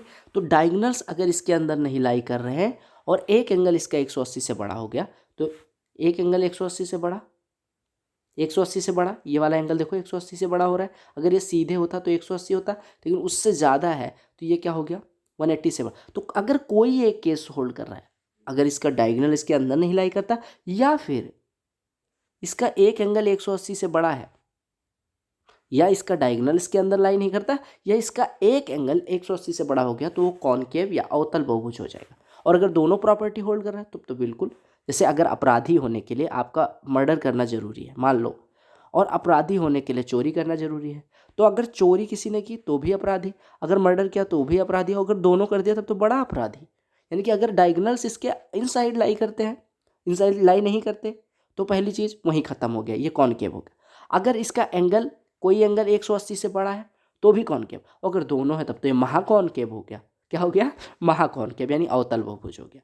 तो पहली प्रॉपर्टी हमने जो कॉन्वेक्स के लिए पढ़ी थी कि उसके डायगोनल्स इनसाइड लाई करते हैं और उसका कोई एंगल 180 से बड़ा नहीं होगा, इसमें दोनों चीज़ें अपोजिट हैं, तो ये कॉनकेव हो जाएगा। ठीक है, इसकी डिफिनीशन भी मैं आपको दिखाई दे रहा हूँ ताकि आप लिख लो। ये जो मैंने बताया वो लिखा आपने, जो भी स्क्रीन पे दिख रहा था? नहीं लिखा? 10 सेकंड बैक जाओ, उसको लिखो नोट में, क्योंकि नोट्स में अगर आपकी वो चीज़ें हैं ना तो मज़ा आ जाएगा। जब रिवीजन करोगे एकदम ऐसा लगेगा कि आप मेंस लेवल क्या कैट लेवल पढ़ रहे हो, और ये सारी चीज़ें भी कैट में आती है। ठीक है, तो कैट लेवल का पढ़ाने का ये मकसद है। यहाँ पे मैं थोड़ा सा लेवल अब जा रहा हूँ कि मेंस में आप जब पेपर देने जाओ तो आपको ये ना लगे ये कॉन्सेप्ट तो मैंने पढ़ा ही नहीं था। सारे कॉन्सेप्ट पॉलीगॉन को के इसी क्लास में हम कवर करने वाले हैं। ठीक है, तो डिफिनेशन देख लो। कहा कि ये polygon in which at least one of interior angle is more than 180 degree, यानी एक कोण 180 से ज़्यादा है, कोई सा एक कोण 180 से ज़्यादा है, then the polygon is said to be concave polygon, और all diagonals don't lie inside, यानी कि या तो ये हो या तो ये हो, अगर दोनों हो तो कोई बात नहीं। यानी एक बहुभुज जिसमें कम से कम एक आंतरिक कोण 180 से अधिक है तो वो क्या कहलाएगा? अवतल बहुभुज। समझ आ गया अवतल बहुभुज क्या होता है? आपने क्या क्या पढ़ लिया? आपने पढ़ा पॉलीगॉन, डिफिनीशन याद सबको? आपने पढ़ा रेगुलर पॉलीगॉन, आपने पढ़ा इर्रेगुलर पॉलीगॉन, आपने पढ़ा कॉन्वेक्स पॉलीगॉन, और आपने पढ़ा कॉनकेव पॉलीगॉन। अब एक बार रिवीजन करवा दूं यहीं। चलो, पॉलीगॉन की डिफिनीशन क्या है? एक ऐसी आकृति जो स्ट्रेट लाइन से बनी हो और क्लोज्ड हो, वो पॉलीगॉन कहलाती है। यानी सीधी रेखाओं से बनी बंद आकृति समतल में बनी हो, पॉलीगॉन हो गई, जहाँ पे n ग्रेटर और इक्वल टू 3 होना चाहिए। पहली चीज। रेगुलर पॉलीगॉन क्या होता है? लल्ला लोग ध्यान से समझिएगा, एक बार फिर से रिवीजन भी करवाए दे रहा हूँ, बार बार ना कहना, ठीक है? और जिन्होंने लाइक नहीं किया बहुत मारूंगा, बहुत मारूंगा। रेगुलर पॉलीगॉन देख लो। रेगुलर पॉलीगॉन क्या कहता है? कि सभी साइड्स इक्वल होनी चाहिए, साइड्स इक्वल, और सभी कोण इक्वल। ये दोनों प्रॉपर्टी अगर होल्ड करेगा तब जाके वो रेगुलर पॉलीगॉन होगा। इरेगुलर पॉलीगॉन में कोण इक्वल भी है, एंगल इक्वल भी है, और साइड इक्वल नहीं है, तो इरेगुलर पॉलीगॉन। यानी कोई एक प्रॉपर्टी इसमें से नहीं होल्ड कर रहा, अगर वो रेगुलर नहीं है तो इरेगुलर हो गया। यानी कि अगर एंगल उसका बराबर नहीं है, या चारों साइड बराबर नहीं है, या पांचों जितनी भी साइड हो सारी साइड बराबर भी हो गई, और अगर मान लो सारी साइड बराबर है और सारे कोण बराबर नहीं है, तो भी वो इरेगुलर हो जाएगा। यानी दोनों क्वालिटी होल्ड करनी चाहिए, यानी कि उसके सभी कोण बराबर, सभी भुजाएं बराबर, तब जाके वो रेगुलर पॉलीगॉन होगा, अदरवाइज इरेगुलर। कॉन्वेक्स क्या होता है बताओ? कॉन्वेक्स पॉलीगॉन होता है जिसके डायगोनल्स जो होते हैं वो उसके अंदर लाई करें, और कोई कोण 180 से बड़ा ना हो। कोई कोण, कोई भी कोण, any angle, any interior angle should not exceed 180 degree. Diagonals inside lie करें और कोई कोण 180 से ज़्यादा ना हो, तो आपका क्या हो गया? कॉन्वेक्स, यानी कि उत्तल बहुभुज हो गया। ठीक है, और कॉनकेव के लिए क्या है? डायगोनल लाई ना करें इनसाइड, यानी विकर्ण अंदर ना हो, और दूसरी चीज़ कोई एक एंगल, एनी एंगल, मान लो ए एंगल है वो 180 से ज़्यादा हो गया तो आपका वो कॉनकेव पॉलीगॉन हो जाए। तो ये फ्लो चार्ट बनाओ और लिख लो एक बार, ताकि रिवाइज करने में एक पेज का नोट्स बन जाए सारा, जितनी बकवास अभी तक हमने किया एक पेज का नोट्स। पॉलीगॉन के लिए पहली शर्त n ग्रेटर और इक्वल टू 3, क्लोज्ड और प्लेन में बनी हो, स्ट्रेट लाइन से बना हो, वो पॉलीगॉन हो गया। ठीक है, regular polygon sides equal, angle equal. Irregular polygon angle या तो नहीं इक्वल है या तो साइड इक्वल नहीं है, मतलब कोई एक प्रॉपर्टी नहीं होल्ड कर रही है इन दोनों में से, या दोनों नहीं होल्ड कर रही हैं। कॉन्वेक्स पॉलीगॉन डायगोनल्स इन साइड लाई कर रहे हैं, कोई एक एंगल मतलब कोई भी एंगल 180 से ज़्यादा नहीं। और कॉनकेव पॉलीगॉन क्या होता है, जिसमें डायगोनल्स अंदर लाई ना करें और कोई एक एंगल 180 से ज़्यादा हो जाए। समझ आया यहाँ तक सबको सारी चीज़ें? अब हम आते हैं जो एग्ज़ाम पे सीधे कॉन्सेप्ट पे क्वेश्चंस आते हैं, उन फॉर्मूलों पे, उनका डेरिवेशन देखेंगे, कैसे करते हैं, कैसे फॉर्मूलों का यूज होता है एसएससी में पूछे गए प्रश्नों पे। ठीक है, तो एक बार आप लोग बता दो, इतनी चीज़ें क्लियर हुई तब हम आगे बढ़ें, अदरवाइज आप लोग बैक जाएंगे। एक बार फिर से देखेंगे। समझ आया? नोट्स बन रहा है। किसी दिन मैंने नोट्स मांगा ना, किसी का नाम लेके मांगूंगा, ठीक है? तो जितने लोग देख रहे हो, अली रजस लेके सारे लोग, ये सारे लोग नोट्स बनाते रहना भाई लोग, है ना? आशीष फलाना ढिमका जो भी देख रहे हो, ठीक है? तो ये सारे लोग नोट्स बनाते रहना और सबका नाम मैं लिखूंगा, सबका नाम लिखूंगा, ठीक है? तो टेंशन ना लेना, नोट्स बना होना चाहिए क्योंकि रिवीजन करने में आसानी होगी। समझ आ गया सबको? एक बार लिख दो यस, फिर मैं अगले कॉन्सेप्ट पे चलूँ जहाँ पे हम सीखेंगे बहुत कुछ। चलो बता दो, अमित, अभिषेक कुमार, सुशांत, सारे लोग। चलो अगला कॉन्सेप्ट देख लो कि अगर कोई पॉलीगॉन है यानी कोई बहुभुज है जिसमें n साइड है, तो इसको n-2 ट्राइंगल्स में काट सकते हैं, n-2 ट्राइंगल्स में काट सकते हैं जिनका वर्टेक्स कॉमन हो। लाइक मैं एक n-2 ट्राइंगल्स में काट सकते हैं, यानी मान लो एक n=3 ले लूँ, पॉलीगॉन है तो n=3 ले सकते हैं। इसको हम कितने ट्राइंगल में काट सकते हैं जिनका वर्टेक्स सेम हो? आप कहेंगे n-2। ये फॉर्मूला नोट कर लीजिएगा कि अगर कोई पॉलीगॉन में n साइड है, अगर किसी बहुभुज में n भुजाएं हैं, तो उसको हम n-2 ट्राइंगल में काट सकते हैं। n-2 ट्राइंगल में काट सकते हैं जिनका वर्टेक्स जो होगा, शीर्ष जो होगा, कॉमन होगा। तो अगर n=3 ले लें तो त्रिभुज हो जाएगा। त्रिभुज को हम कितने त्रिभुजों में काट सकते हैं जिसका शीर्ष समान हो? आप कहेंगे 3-2 यानी 1, यानी त्रिभुज को हम काट ही नहीं सकते। ठीक है, n=4 ले लें, यह भी समझिएगा क्यों मैं बता रहा हूँ। n=4 ले लो तो मान लो वर्ग बन गया, वर्ग को 4 रखोगे तो 2 त्रिभुजों में, देखो 2 त्रिभुज में हमने काटा जिसके शीर्ष समान है, देखो शीर्ष समान है। अगर n=5 ले लोगे, पेंटागन 3 ट्राइंगल में कटेगा जिसके शीर्ष समान होंगे। आप समझिएगा यहाँ पे कि अगर हमें काटना है कोई n साइड वाला पॉलीगॉन, तो n-2 ट्राइंगल्स में ऐसे डायरेक्ट क्वेश्चन आ सकता है कि अगर किसी बहुभुज में n भुजाएं हैं तो उसे हम उभय शीर्षों वाले कितने ट्राइंगल्स में काट सकते हैं? तो आप क्या कहेंगे? n-2, यानी n भुजाओं वाले बहुभुज को, यानी a polygon having n sides can be cut into n-2 triangles with common vertex। ये कॉन्सेप्ट है, इसका डेरिवेशन नहीं है, इससे कुछ डिराइव होगा, वो चीज़ आपको समझनी है। ये चीज़ समझ आ गया कि हम कोई पॉलीगॉन जिसमें n साइड्स हैं उसको n-2 ट्राइंगल्स में काट सकते हैं जिसमें साइड्स की संख्या, जिसमें कॉमन वर्टेक्स हो, जिसमें कॉमन वर्टेक्स हो। समझ आया? समझ आया लल्ला? ये कॉन्सेप्ट समझ आया कि हम अगर कोई बहुभुज है जिसमें n साइड्स हैं तो उसको हम n-2 किस में काट सकते हैं? त्रिभुजों में जिसका क्या हो? Common vertex. लिख लिया? सबने लिखा? बढ़िया, बहुत बढ़िया, बहुत बढ़िया, बहुत बढ़िया, बहुत बढ़िया। एकदम कत्तई जहर हो रहे हो, कत्तई जहर ठीक है, कत्तई खतरनाक हो रहे हो आप। समझ आ रहा है? बिल्कुल, बहुत बढ़िया। अब देखो यहाँ से हम डिराइव करते हैं कुछ चीज़ें। पहली चीज़ जो डिराइव करने जा रहे हैं, मान लेते हैं हम n कोई त्रिभुज मतलब पॉलीगॉन है जिसमें n साइड्स हैं, ठीक है? उसको हम कितने ट्राइंगल्स में काट सकते हैं? n-2 में। एक ट्राइंगल के सभी इंटीरियर एंगल का सम क्या होता है? यानी sum of all interior angles of ये ट्राइंगल क्या होता है? 180 डिग्री। यानी एक त्रिभुज के सभी अंतःकोणों का योग क्या होता है? 180। तो अगर n-2 एंगल्स बन रहे हैं तो हम कह सकते हैं कि n-2 ट्राइंगल्स का, या n-2 ट्राइंगल किससे बने हैं? n साइड वाले पॉलीगॉन से। हमने, समझिएगा, मैंने कहा कि n भुजाओं वाले बहुभुज को हम n-2 त्रिभुजों में काट सकते हैं जिनका वर्टेक्स सेम हो, यानी जिनके शीर्ष समान हो, ठीक है? फिर मैंने कहा कि एक त्रिभुज को अगर अंतःकोणों का योग लिया जाए, यानी सम ऑफ इंटीरियर एंगल लिया जाए, तो वो 180 डिग्री होता है। तो अगर इस पॉलीगॉन को काट के हमने n-2 ट्राइंगल में भेजा है तो इसके इंटीरियर एंगल्स का सम हो जाएगा n-2 ट्राइंगल्स के इंटीरियर एंगल के सम के बराबर। यानी n साइड वाले रेगुलर पॉलीगॉन के अंतःकोणों का योग n-2 त्रिभुजों के अंतःकोणों के योग के बराबर हो जाएगा। और एक त्रिभुज का अंतःकोण का योग होता है 180 डिग्री, तो n-2 का हो जाएगा n-2 इंटू 180 डिग्री। तो यहीं से निकल के आता है कि sum of all interior angles of a regular polygon बराबर n-2 इंटू 180 डिग्री। समझ आया कहाँ से आता है? n-2 इंटू 180 डिग्री जो आप मास्टर चिल्ला देते हैं कि भैया n-2 इंटू 180 डिग्री होता है सम ऑफ इंटीरियर, कहाँ से होता है? यहाँ से होता है।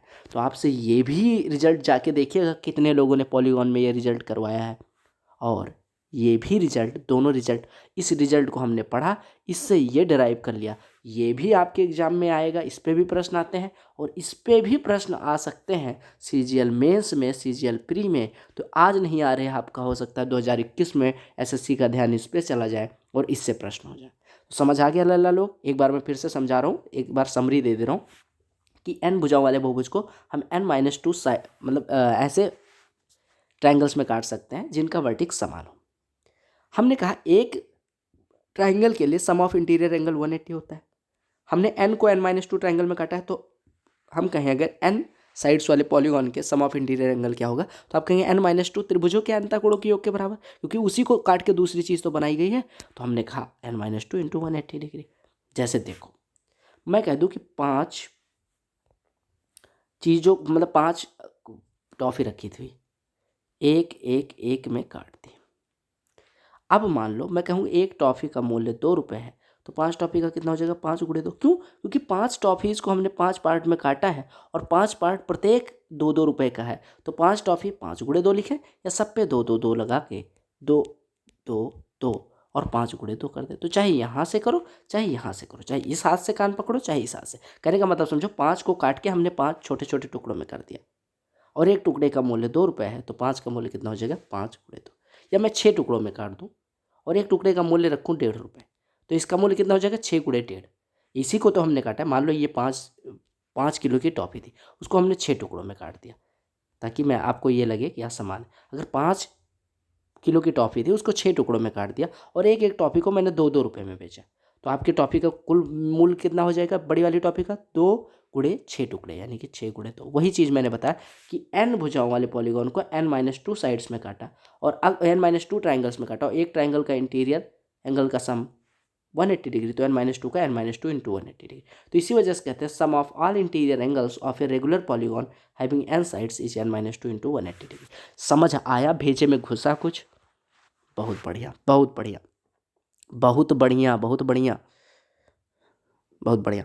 चलो अब अगले कॉन्सेप्ट पे पहुंचते हैं, और यहाँ से आपको धड़ाधड़ एसएससी के प्रश्न भी करवाने वाला हूँ मैं। देखो एक चीज़ समझो, पहले अगला कॉन्सेप्ट पढ़ने से पहले इस कॉन्सेप्ट पे सीधे आपको प्रश्न भी दिख रहा होगा, लेकिन उसको पहले समझ लेते हैं कि कॉन्सेप्ट क्या कहता है। कहा गया नंबर ऑफ ट्राइंगल्स, एक मिनट कलर चेंज कर ले रहा हूँ लल्ला। प्रश्न, ये जो कॉन्सेप्ट है बोल्ड करके जो मैंने लिखा वो नोट करते रहना, उस पर डायरेक्ट क्वेश्चन आए हुए हैं। कहा गया number of triangles that can be drawn by only using the vertices of the polygon, यानी कि त्रिभुजों की संख्या जिन्हें केवल बहुभुज के शीर्षों का उपयोग करके बनाया जा सकता है। यानी कोई बहुभुज है जिसमें n साइड्स हैं, उसमें उनके शीर्षों का यूज करते हुए अगर कोई ट्राइंगल बनाना है, तो कितने ट्राइंगल्स बनते हैं? NC3 के बराबर बनते हैं। कितने ट्राइंगल्स बनते हैं? NC3 के बराबर बनते हैं। ठीक है, तो आप ये कॉन्सेप्ट याद रखना कि number of triangles that can be drawn by using the vertices of the polygon is NC3। अभी NC3 की वैल्यू क्या होती है ये भी सिखाऊंगा, और इस पे जो क्वेश्चन आए हुए आपके CHSL एग्जाम में वो भी कराऊंगा। आप ये फॉर्मूला रट लेना।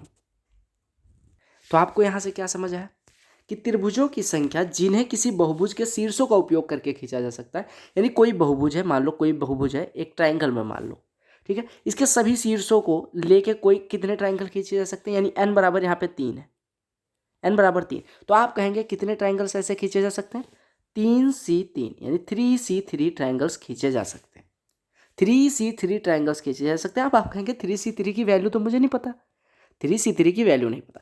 अब आप देखो NCR जो होता है उसकी वैल्यू होती है factorial n upon factorial r into factorial n-r। ठीक है, ये फैक्टोरियल आपको सिंप्लीफिकेशन में मैं समझा दूंगा। अभी आप ऐसे समझो कि अगर फैक्टोरियल 5 लिखा हुआ है, तो इसका मतलब होता है 5 से शुरू करो और 1 तक आओ और सबका गुणा कर डालो। 5 से शुरू करो, 4 3 2 1। कहने का मतलब समझो कि अगर 5 फैक्टोरियल की वैल्यू पूछी जाए तो 5 से शुरू करो, 1 तक गुणा कर डालो। अगर 6 फैक्टोरियल की वैल्यू पूछी जाए तो आप कहोगे 6 से शुरू करो, 5 4 3 2 1। यानी स्टार्ट वहाँ से करना है जो नंबर दी गई है और कहाँ तक आना है, जहाँ 1 तक आना है। ठीक है, तो NCR जहाँ पे जैसे हमने कहा n भुजाओं वाले बहुभुज से NC3 ट्राइंगल्स खींचे जा सकते हैं। ठीक है, जब उनके वर्टिसेस का प्रयोग किया जाए, यानी शीर्षों का प्रयोग किया जाए। समझ आ रहा है? ये कॉन्सेप्ट है, ये रटना पड़ेगा आपको, ये याद हो जाएगा कुछ दिन में प्रैक्टिस कर करके कि किसी n भुजाओं वाले बहुभुज से NC3 ट्राइंगल्स खींचे जा सकते हैं। 3 क्यों? क्योंकि ट्राइंगल में शीर्ष कितने होते हैं? 3। n शीर्ष टोटल है, 3 शीर्ष एक साथ लेने हैं तो कितने ट्राइंगल्स खींचे जा सकते हैं? NC3। अब मैंने कहा कि n बराबर 4 ले लेते हैं, ये समझाने के लिए देखिएगा। अब मगर मान लो कि n बराबर 4 ले रहे हैं लल्ला लोग, n बराबर मैंने ले लिया 4। ठीक है, n बराबर मैंने कितना ले लिया? 4। यानी कि नंबर ऑफ साइड्स किसी पॉलीगॉन में 4 मान ली, पॉलीगॉन में साइड्स मान ली 4। अब इससे अगर मैं कहूँ कि उसके शीर्षों का प्रयोग करते हुए कितने ट्राइंगल खींचे जा सकते हैं, तो आप सीधे लिख देंगे n, अगर नंबर ऑफ साइड्स होती है तो उससे NC3 पॉलीगॉन्स खींचे जा सकते हैं। यानी कि अगर 4 साइड से n बराबर 4 रख देंगे तो 4C3 ट्राइंगल्स। 4C3 मतलब फैक्टो NCR की वैल्यू क्या होती है? NCR नेशनल कैपिटल रीजन नहीं, आप कहेंगे factorial n upon r factorial into n-r का फैक्टोरियल, ये इंटू में होता है। यानी कि 4C3 4 फैक्टोरियल ऊपर वाले का फैक्टोरियल बटे नीचे वाले का फैक्टोरियल यानी 3 फैक्टोरियल इंटू 4 - 3 फैक्टोरियल, यानी आप कहेंगे 4 फैक्टोरियल को लिख सकते हैं 4 गुणे 3 गुणे 2 गुणे 1 बटे 3 फैक्टोरियल को, जैसा कि मैंने बताया 3 से स्टार्ट करेंगे 1 तक आएंगे और गुणे 1 फैक्टोरियल की वैल्यू 1 होती है। तो आप कहेंगे 3 2 1 3 2 1 कट गया, यानी कि ये कितने त्रिभुज खींचे जा सकते हैं? 4। अब मैं इसको प्रूव करके भी दिखाई दे रहा हूँ कि 4 भुजाओं वाले बहुभुज से 4 ट्राइंगल खींचे जा सकते हैं उसके शीर्षों का प्रयोग करते हुए। आप कहेंगे देखो देखो, ये शीर्षों का प्रयोग करते हुए 1, शीर्षों का प्रयोग करते हुए 2, शीर्षों का प्रयोग करते हुए 3 और शीर्षों का प्रयोग करते हुए 4। यानी अगर मैं कहूँ कि number of number of sides n है लल्ला, तो कितने ट्राइंगल्स खींचे जा सकते हैं? NC3। उसके शीर्षों का प्रयोग करते हुए कितने ट्राइंगल्स खींचे जा सकते हैं? NC3। शीर्षों का मतलब वर्टिसेस, यानी कि ये वाला शीर्ष, ये वाला शीर्ष, ये वाला शीर्ष और ये वाला, सारे शीर्ष आपके आ रहे हैं आसपास। समझ आया? यानी n साइड्स वाले पॉलीगॉन में कितने ट्राइंगल्स खींचे जा सकते हैं उसके शीर्षों का प्रयोग करते हुए? NC3, ये आपको याद रखना है। ठीक है, और NC3 NCR अगर होता है तो उसकी वैल्यू होती है factorial n upon factorial r into n-r का फैक्टोरियल, दैट्स ऑल। ठीक है, समझ आया? अब इस पर एक क्वेश्चन करते हैं जो SSC एग्जाम में पूछा गया है, वो करने के बाद आपका ये कॉन्सेप्ट क्लियर हो जाएगा। CHSL 2019 में सेम कॉन्सेप्ट पे प्रश्न आया और आप जाके कितनों से पूछ लीजिएगा, पॉलीगॉन बहुत अच्छे से उन्होंने कहा होगा, पढ़ा होगा, लेकिन ये प्रश्न नहीं कर पाएंगे। लेकिन लल्ला लोग आप लोग करोगे, क्योंकि आपको करना पड़ेगा। अभी मैंने कॉन्सेप्ट सिखाया, चलो करो। कहा कि there is a polygon of 11 sides, how many triangles that can be drawn by only using the vertices of the polygon. Same चीज़ है, बस जैसा भी ये कॉन्सेप्ट मैंने बताया। अब यहाँ पे साइड्स की संख्या 11 ले लेनी है।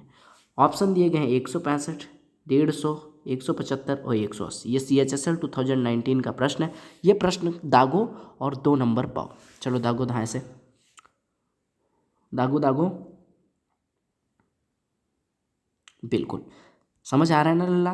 देखो, अगर n साइड्स होती तो NC3 ट्राइंगल्स ड्रा कर पाते। यहाँ पे n बराबर 11 है, यानी number of triangles that can be drawn हो जाएगा, नंबर ऑफ ट्राइंगल्स लिखो, number of triangles that can be drawn, ये बराबर कितना हो जाएगा? 11C3, 11C3, क्योंकि n बराबर 11 है।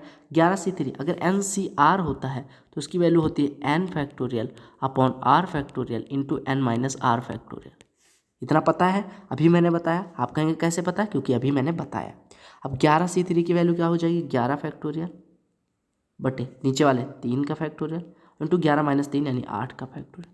अब एक चीज़ बताओ, 11 फैक्टोरियल को लिख सकता हूँ 11 गुणे 10 गुणे 9 और गुणे 8 से लेके 1 तक लिखता जाऊँगा। तो 8 से लेके अगर 1 तक लिखूँ तो उसको 8 फैक्टोरियल लिख सकता हूँ, क्योंकि मैंने बताया कि अगर 8 फैक्टोरियल को तोड़ोगे तो 8 से लेके 8 7 6 5 4 3 2 1 तो ऐसा लिख सकते हो। तो ऐसे आप कहेंगे कि 11 फैक्टोरियल को 11 गुणे 10 गुणे 9 गुणे 8 और फिर 8 के बाद 7 6 5 4 3 2 1 आता, तो उसको मैंने 8 फैक्टोरियल लिख लिया। बटे में 3 फैक्टोरियल को 3 गुणे 2 गुणे 1 लिख लो और इंटू 8 फैक्टोरियल। 8 फैक्टोरियल से 8 फैक्टोरियल कट गया, 3 दूनी 6, 3 तो यहाँ कट गया, 2 से ये कट गया, यानी आपके कितने ट्राइंगल्स हो गए 11 गुणे 15, यानी 165 ट्राइंगल्स ड्रा किए जा सकते हैं। 165 ट्राइंगल्स ड्रा किया जा सकता है। 165 ट्राइंगल्स 11 भुजाओं वाले बहुभुज से ड्रा किए जा सकते हैं। ठीक है, आपने एन सी पहले आपको पता है कि एन भुजाओं वाले बहुभुज से, यानी कि ये पॉलीगॉन हैविंग एन साइड्स, उससे NC3 ट्राइंगल्स ड्रा किए जा सकते हैं जिनका वर्टिसेस यूज करते हुए, किसका, पॉलीगॉन का वर्टिसेस यूज करते हुए, यानी एन भुजा अगर किसी बहुभुज में है तो उसके शीर्षों का प्रयोग करते हुए हम NC3 ट्राइंगल्स ड्रा कर सकते हैं। तो अगर मैं पूछूं कि भैया n बराबर 11 रखो, तो आप कहेंगे ये हो जाएगा, क्योंकि NC3, और आपको पता है NC3 की वैल्यू क्या होती है, फैक्टोरियल n अपन फैक्टोरियल 3 इंटू फैक्टोरियल n-3। ठीक है, अब इसको अगर मैं सॉर्ट कर दूं तो भी एक फॉर्मूला बन जाएगा। जैसे देखो NC3 क्या हो जाएगा, n factorial upon 3 factorial into n-3 factorial. अब यह हम कह सकते हैं, मतलब हम कह सकते हैं n फैक्टोरियल को लिखेंगे n into n-1 into n-2 और इंटू n-3 से स्टार्ट करके 1 तक जाएंगे, यानी n-3 फैक्टोरियल हो जाएगा, बटे में 3 फैक्टोरियल इंटू n-3 फैक्टोरियल। अब n-3 कट जाएगा, तो अगर जिसको फैक्टोरियल नहीं याद करना वो ऐसे याद रखो कि n into n-1 into n-2 by 6 triangle draw किए जा सकते हैं। तो ये फार्मूला आपके SSC के लिए उपयोगी बनेगा कि अगर कोई पॉलीगॉन जिसमें n साइड्स हैं, अगर कोई पॉलीगॉन जिसमें n साइड्स हैं उससे कितने ट्राइंगल ड्रा किए जा सकते हैं उसके शीर्षों का प्रयोग करते हुए, तो आप लिखेंगे n into n-1 into n-2 by 6। अब यहाँ पे 11 थे तो 11 गुणे 10 गुणे 9 बटे 6 लिखते, 10 9 90 और 6 से डिवाइड करते 15, 11 गुणे 15 165। ये वाला फार्मूला जिनको भयंकर लग रहा था NC3 फैक्टोरियल एन फैक्टोरियल चीज़ें लल्ला लोगों को, वो चीज़ आसान होगी। तो आप लिखिए एक बार उसी कॉन्सेप्ट में जहाँ पे आपने कॉन्सेप्ट लिखा था, एक बहुभुज जिसमें n भुजाएं हों उसके शीर्षों का प्रयोग करते हुए हम n into n-1 into n-2 by 6 triangles draw कर सकते हैं। अंग्रेजी वाले लिखेंगे आप, इफ ये polygon has n sides then we can draw n into n-1 into n-2 by 6, जो आपकी स्क्रीन पे लिखा है, triangles using vertices of polygon. लिख लिया, समझ आ गया। अब मैं n बराबर 8 दे दे रहा हूँ, बताओ कितने ड्रॉ किए जा सकते हैं n बराबर 8 पे, बताओ। ये हो जाएगा 8 इंटू 7 इंटू 6 बटे 6, 6 कट जाएगा, यानी 56 ट्राइंगल्स ड्रा किए जा सकते हैं। n बराबर अगर 5 ले लूँ तो बताओ, n बराबर 5 ले लूँ तो आप कहेंगे n बराबर 5 रख दो, 5 गुणे 4 गुणे 3 बटे 6, लल्ला लोग उत्तर बता दो धड़ाधड़, तो आप कहोगे 10। अब एक प्रश्न आपको करना है, n बराबर 10 ले लूँ तो, चलो बता दो, अगर 10 भुजाएं हैं किसी पॉलीगॉन में तो उसके शीर्षों का प्रयोग करते हुए हम कितने ट्राइंगल्स ड्रा कर सकते हैं, बताओ। तब तक मैं फॉर्मूले को एक बार घुमा देता हूँ, बताओ बताओ बताओ बताओ, लल्ला लल्ली दोनों लोग कत्तई खतरनाक हो रहे हो, कत्तई खतरनाक हो रहे हो। चलो फटाफट बता दो। n बराबर 10 पुट करना है फॉर्मूले में, बाकी कुछ दिमाग नहीं लगाना है, ठीक है। तो भेजे को ज़्यादा तकलीफ भी नहीं पड़ेगी, n बराबर 10 पुट कर लेना, आपका उत्तर आ जाएगा। पुट किया, कितना है उत्तर, बिल्कुल सही बिल्कुल सही बिल्कुल सही, सारे लोग एकदम सही उत्तर करें। ठीक है, n बराबर 10 पुट करो तो हो जाएगा 10 गुणे 9 गुणे 8 बटे 6, 72, 6 से कटेगा 12, 12 गुणे 10 120, 12 गुणे 10 120, 12 गुणे 10 120, ठीक है, बिल्कुल सही। हमने कहा कि 10 × 9 × 8 बटे 6 हो जाएगा, यानी 12 बटे 120 हो जाएगा। ठीक है, बिल्कुल सही। तो आपने ये प्रश्न फोड़ के कितने नंबर अर्जित किए? CHSL एग्जाम का प्रश्न था, लेकिन काफ़ी कॉन्सेप्चुअल था, 2 नंबर आपको दिए जाते हैं मेरी तरफ से। ये अब सीधे आपसे इस कॉन्सेप्ट पे आपके एग्जाम में क्वेश्चन आएगा तो लल्ला लोग छोड़ के आओगे या नहीं? कितने सेकंड लोगे आप इस फार्मूले का यूज करते हुए? बताओ कितने सेकंड लोगे? 10 सेकंड से ज़्यादा नहीं लगना चाहिए। कितनी भी बड़ी भुजा है, 10 सेकंड से ज़्यादा नहीं लगना चाहिए। और आप ये मान लो 15 के आसपास ही देंगे, 15 से ज़्यादा नहीं देंगे। ठीक है, और दे भी देते हैं तो आपके पास रामबाण है, पटाख से इस फॉर्मूले को फोड़ देना। लोग NC3 करेंगे, आप ये वाला फार्मूला लगाना, क्योंकि किताब में ये वाला फार्मूला नहीं मिलेगा। और वैसे किसी किताब में मिल जाए NC3 तो वही बहुत बड़ी बात है, ये वाला फार्मूला मिलना तो काफ़ी मुश्किल हो जाता है। ठीक है, अगले कॉन्सेप्ट, अगले प्रश्न पे आए। अब देखो, मैंने कहा अगर मैं किसी बहुभुज में किसी साइड की लंबाई s मानूं और उसमें भुजाओं की संख्या n मानूं तो क्या क्या रिजल्ट होते हैं। मैंने क्या कहा, लेंथ ऑफ साइड, भुजा की लंबाई मानी है s, कोई भी पॉलीगॉन मैंने लिया है, उसमें भुजा की लंबाई जो मानी है s है, और ऐसी कितनी भुजाएं हैं? n भुजाएं। मैंने क्या मान लिया? 2 चीज़, ये कोई पॉलीगॉन है बहुभुज है जिसमें भुजाओं की संख्या n है और उसकी एक भुजा की लंबाई s है। अब आगे क्या क्या रिजल्ट है वो समझते हैं, फिर उस पर प्रश्न करेंगे। ये रिजल्ट हमने डिराइव किया था कि अगर सभी इंटीरियर एंगल्स का सम लिया जाए, यानी किसी पॉलीगॉन के लिए सम ऑफ इंटीरियर एंगल की बात की जाए, तो वो कितना होता है? भुजाओं की संख्या अगर n हो तो n - 2 × 180, क्योंकि हम अभी वो कॉन्सेप्ट याद करो कि n भुजाओं वाले पॉलीगॉन को हम n - 2 ट्राइंगल्स में तोड़ सकते हैं। एक का होता है 180, तो n - 2 का n - 2 × 180 वहाँ से निकल गया था।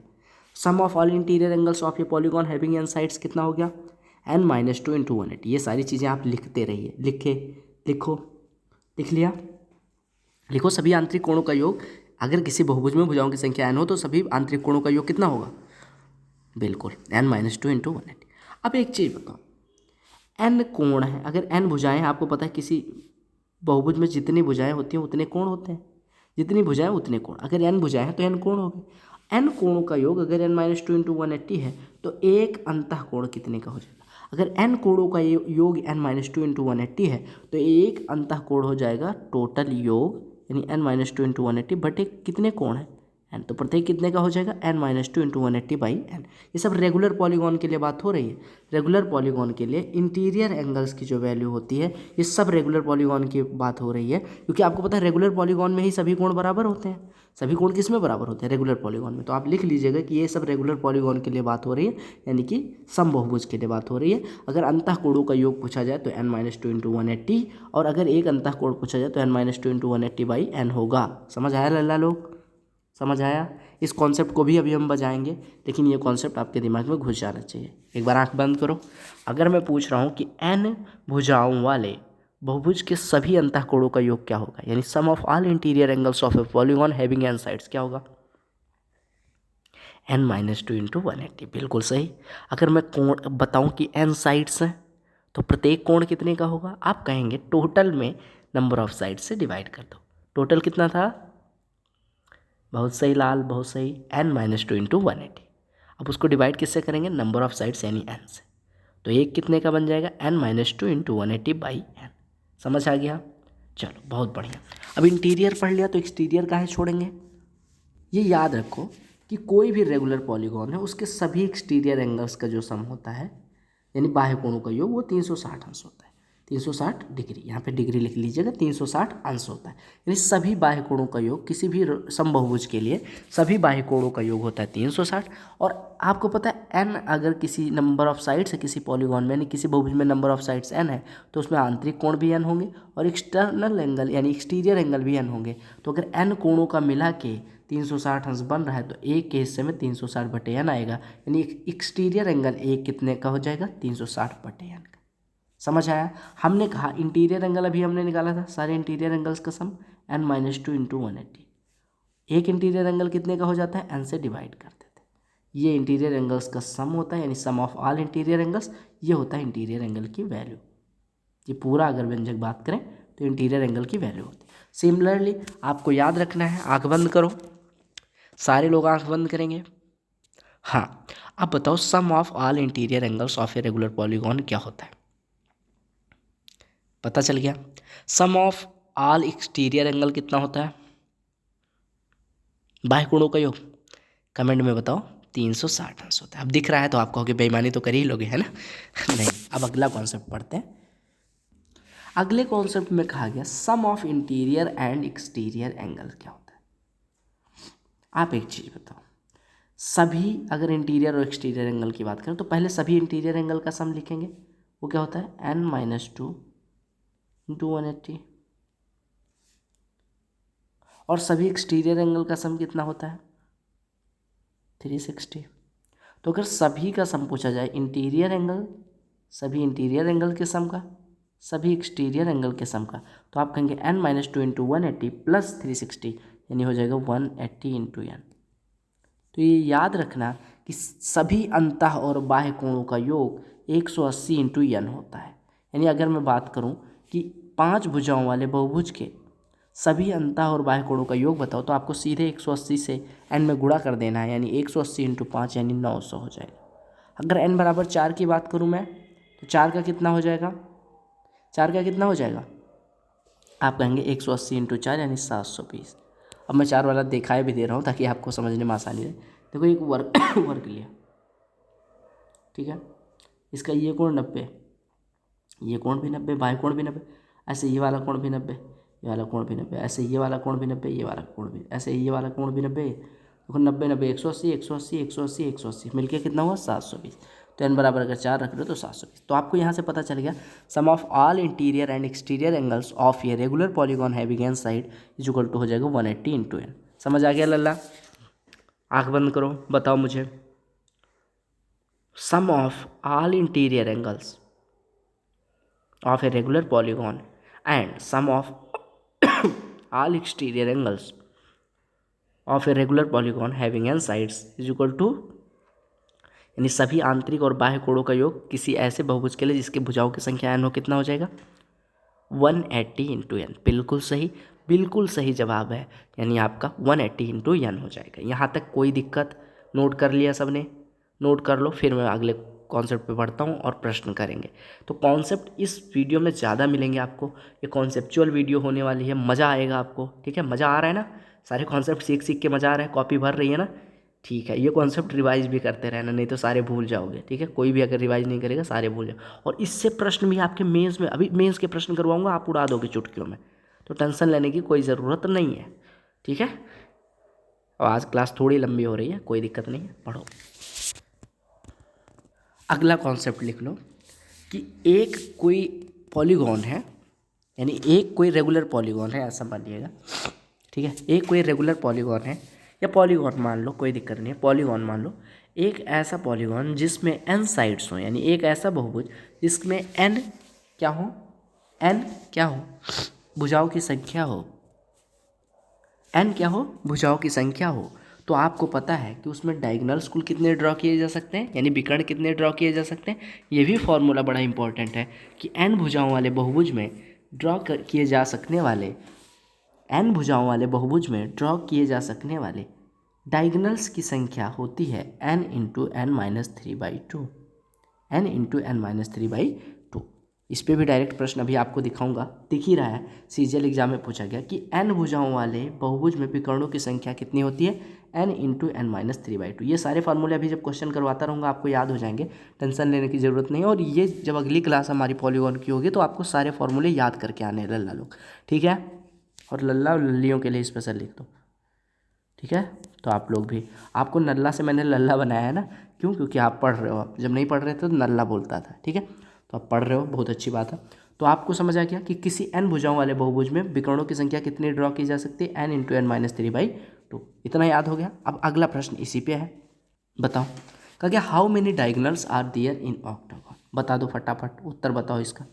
n बराबर 8 दिया गया है। आपको पता है कि डायगोनल्स की संख्या होती है, नंबर ऑफ डायगोनल्स यहाँ पे लिख दे रहा हूँ, जिस उस पॉलीगॉन में जिसमें n भुजाएं ड्रॉ की जा, मतलब n भुजाएं हों, उसके लिए कितना होता है n इंटू n-3/2।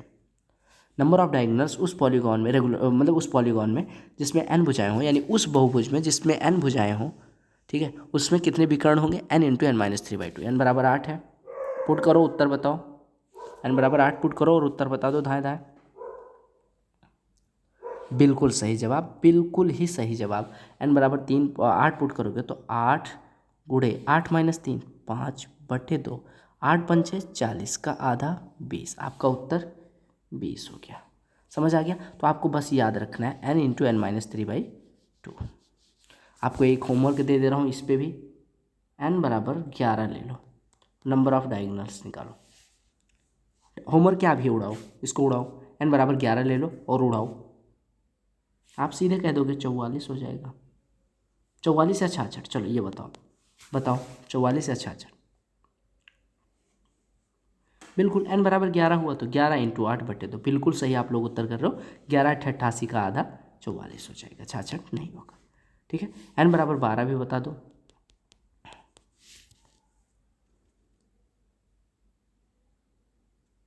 बिल्कुल सही, बिल्कुल सही। बताओ पहले कितना होगा, n बराबर 12, यानी एक ऐसे बहुभुज में विकर्णों की संख्या बतानी है जिसमें भुजाओं की संख्या 12 हो। बताओ। लाल, गलती नहीं करनी है, गलती तो मैं गुंजाइश ही नहीं है गलती की। गलती करोगे तो सीधे माइनस मार्किंग कर दूंगा। वीडियो जो लोग लाइक नहीं किए हो ना बेटा, बहुत गलत बात है, करना है सबको। n बराबर 12 पुट करो ना, कितना हो जाएगा, 12 इंटू 12 माइनस 3, यानी 12 गुणे 9/2, ये तो हो जाएगा। 12 का आधा 6, 6 गुणे 9 54, तो आपका उत्तर 54, बिल्कुल सही। 54 वाले भैया लोग आग लगा रहे हैं। हमने एक फॉर्मूला भी पढ़ा था कि एक्सटीरियर एंगल बराबर होता है, exterior angle, sorry colour change करके तब लिखो, कि एक्सटीरियर एंगल बाह्य कोण बराबर होता है 360/n। तो अगर भुजाओं की संख्या यानी n निकालनी हो तो n बराबर कितना हो जाएगा, 360/e। तो अगर आपको एक्सटीरियर एंगल दिया गया है तो आप भुजाओं की संख्या बड़े आराम से निकाल सकते हो, n बराबर 360/e, यानी कि नंबर ऑफ साइड्स बराबर हो जाएगा 360/बाह्य कोण। समझ आया? तो यहाँ से एक फॉर्मूला और लिख सकते हो। और आपको एक चीज़ मैंने अभी बताया था कि इंटीरियर प्लस एक्सटीरियर एंगल कितना होता है, 180 डिग्री। आपने पढ़ा था इंटीरियर प्लस एक्सटीरियर एंगल कितना होता है, 180 degree. Interior plus exterior angle कितना होता है, 180 डिग्री। आपने पढ़ा था अभी? ठीक है, पढ़ा था ना? जब दोनों का सम निकाला था 180 एन आया था। अगर योग मतलब सभी इंटीरियर एंगल्स और सभी एक्सटीरियर एंगल्स का जो योग आया था वो 180 एन आया था। तो अगर एन एक्सटीरियर है एन इंटीरियर है तो एक का योग कितना हो जाएगा, एक इंटीरियर एक एक्सटीरियर का 180। तो आप ये भी याद रखना, ये भी फार्मूला दोनों एक साथ यूज बहुत बार होंगे कि एक्सटीरियर एंगल, आपको पता है एक्सटीरियर एंगल होता है, अगर एक्सटीरियर एंगल दिया हो तो भुजाओं की संख्या निकलती है, और भुजाओं की संख्या दी गई हो तो एक्सटीरियर एंगल भी निकल सकता है, क्योंकि आपको पता है ये रिलेशन। और यहाँ से भुजाओं की संख्या कितनी हो जाएगी, 360 एक्सटीरियर एंगल, यानी 360 बाह्य कोण। यानी अगर आपको पता हो, चलो मैं इस पर एक क्वेश्चन पूछ ले रहा हूँ कि अगर नंबर ऑफ साइड्स किसी, या ऐसे बताओ, एक्सटीरियर एंगल अगर 60 अंश का हो, एक्सटीरियर एंगल की वैल्यू 60, तो उसमें भुजाओं की संख्या बताओ कितनी होगी। बिल्कुल सही, बिल्कुल ही सही लल्ला, बिल्कुल सही। और लल्ली लोग भी सही से उत्तर करो। और ये लल्ली लोग कम क्यों देख रहे हैं भाई, कम क्यों है? ऐसे पढ़ोगे आप लोग, शेयर नहीं करते हो आप अपनी सहेलियों को, दोस्तानियों को शेयर कर दिया करो। उन पीजी में हॉस्टल में जहाँ भी रह रहे हो उन तक पहुँचाओ। फ़ोन दिन भर चलाने कह दो, पहुँचा दो उनको भी, पढ़ने दो। फिर कहेंगे लड़कियाँ पढ़ नहीं रही हैं, बढ़ेंगी ना, पढ़वाओ तो उनसे। छोटी बड़ी बहन, सखी सहेली, सबको भेजो। ठीक है। अब मुन्ना लोग तुम बहुत ज़्यादा खुश ना हो, ठीक है, तुम भी नहीं शेयर कर रहे हो, छोटे बड़े भाई सबको लाओ कंपटीशन में, फिर देखते हैं कौन है शेयर। सब पढ़ेंगे तभी तो आपको, भाई पढ़ने की हिम्मत कब आएगी, क्यों पढ़ोगे मेहनत करके, जब आपको लगेगा कि भैया मेरे पढ़ने से दुनिया पढ़ रही है तो मुझे भी पढ़ना चाहिए। अब दुनिया गधी है तब तो आप नहीं पढ़ोगे ना। अब n बराबर 60 हो गया तो आपको हो गया 360/60, यानी भुजाओं की संख्या कितनी हो जाएगी, 6। चलो 72 पे बता दो। अगर एक्सटीरियर एंगल, ये रेगुलर पॉलीगॉन के लिए ये भी है, ध्यान रखना, क्योंकि रेगुलर पॉलीगॉन के लिए ही एक्सटीरियर एंगल इक्वल होते हैं सारे। चलो बताओ, अगर 72 हो एक्सटीरियर एंगल तो नंबर ऑफ साइड्स कितनी हो जाएंगी, 360। बता, ओहो इतनी देर लगना चाहिए, बताओ इतनी देर लगना चाहिए। 72 90 दोनों ले लो। चलो आप जितना देर करोगे उतने प्रश्न में बढ़ाता जाऊँगा। 72 पे बताओ नंबर ऑफ साइड्स कितनी होंगी। बिल्कुल 360/72 कर दोगे तो यहाँ 5 हो जाएगा। 90 वाले में कितना उत्तर होगा, बिल्कुल 360/90 4 हो जाएगा, बिल्कुल सही। ठीक है, तो 360/90 यानी अगर कोई एक्सटीरियर एंगल 90 का है तो 360/4 साइड्स होंगी, अगर 72 का है तो 360/72, यानी n साइड्स हैं तो 360 बटे सॉरी 300, अगर n एक एक्सटीरियर एंगल की वैल्यू है तो 360/n होगा एक्सटीरियर एंगल, या हम कहें नंबर ऑफ साइड्स अगर n है तो एक्सटीरियर एंगल कितना हो जाएगा 360/n, यानी नंबर ऑफ साइड्स अगर n है तो बाह्य कोण कितना हो जाएगा, भुजाओं की संख्या n है तो रेगुलर पॉलीगॉन के लिए 360/n। रेगुलर पॉलीगॉन के लिए दो फॉर्मूले और हैं जिस पे क्वेश्चन मैं कल करवाऊंगा, लेकिन आप फॉर्मूले आज ही देख लो कि एरिया जो होती है वो होती है n इंटू भुजा का स्क्वायर बटे 4 इंटू कॉट 180/n। अब मैं किसी वर्ग की एरिया बनाऊं, वर्ग में n बराबर कितना होता है 4, अगर मैं मानूं भुजा 2 है तो इसकी एरिया निकाल के देखते हैं कि सही आएगी कि नहीं। पहले आपको पता है अगर वर्ग की भुजा 2 हो तो उसकी एरिया कितनी होनी चाहिए, ये भी अभी मैं करवाऊंगा, लेकिन आपको इतना तो पता होना चाहिए कि साइड का स्क्वायर यानी कि 4 इसकी एरिया अगर आ गई तो ये फार्मूला सही है।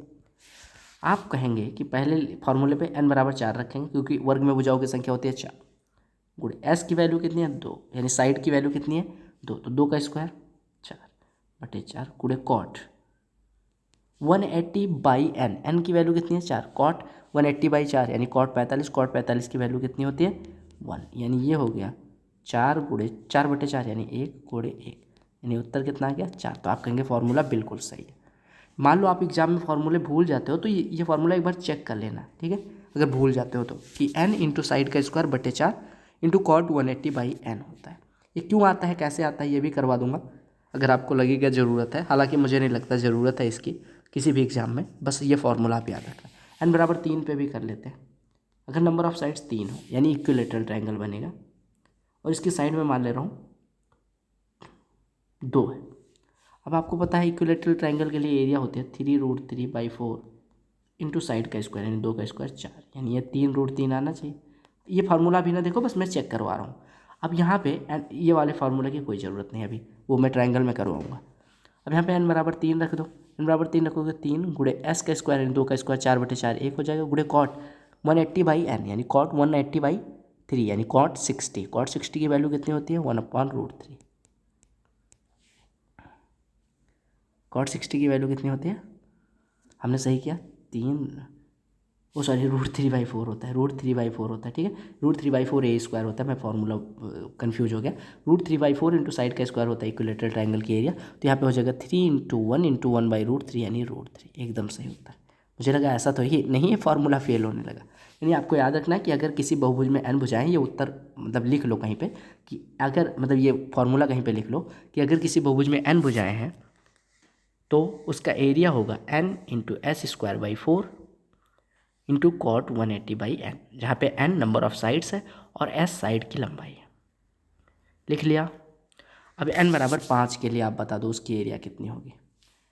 पेंटागन है एक, पेंटागन ना लो नहीं तो आप कंफ्यूज हो जाओगे। मैं मान ले रहा हूँ कॉट n बराबर 6 के लिए, हेक्सागन के लिए बता दो, चलो बता दो, और साइड की लंबाई ले लो 4, हेक्सागन की एरिया बता दो, बताओ।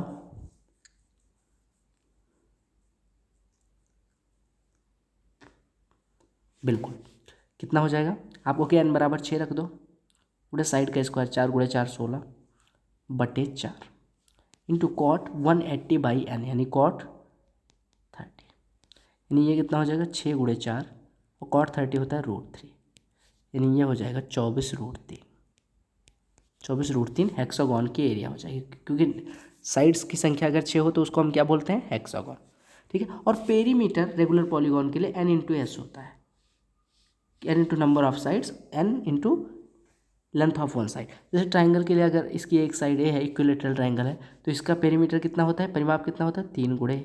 अगर वर्ग है तो उसका कितना होता है, अगर ए बराबर मतलब इसकी भुजा ए माने और इसमें भुजाओं की संख्या n बराबर 4 तो 4 गुणे साइड की लंबाई ए, ये स्क्वायर के लिए हो जाता है। पेंटागन के लिए 5 इंटू साइड, हेक्सागन के लिए 6 इंटू साइड। तो ये दोनों चीज़ें आपको पता चल गई होगी, समझ आ गया ये फॉर्मूला, ये कॉन्सेप्ट समझ आ गया। आज कॉन्सेप्चुअल प्रश्न ज़्यादा हो रहे हैं ना कई बार आप लोगों को लग रहा होगा कितने कॉन्सेप्ट हैं यार पॉलीगॉन में, लेकिन हैं तो हैं, क्योंकि पॉलीगॉन बड़ा इंपॉर्टेंट टॉपिक बनता है आपके एग्ज़ाम के लिए ना। तो आज क्लास लंबी हो रही है इसी वजह से। मेरा गला भी नहीं ठीक है, फिर भी क्लास हो रही है लंबी। समझ आ रहा है ना? चलो बहुत बढ़िया, बहुत बढ़िया। तो आप कुछ प्रश्न करेंगे और क्लास को बहुत ज़्यादा लंबी नहीं करेंगे, 1.5 घंटे से ज़्यादा तो नहीं कर सकते। तो आज जितने प्रश्न अनुमानित थे उतने नहीं हो पाएंगे, क्योंकि कॉन्सेप्ट समझाने में काफ़ी टाइम लग गया। ठीक है, आपको सभी इंटीरियर एंगल्स का सम निकालना है जो आकृतियाँ दी गई हैं, और प्रत्येक एक्सटीरियर एंगल की वैल्यू बतानी है।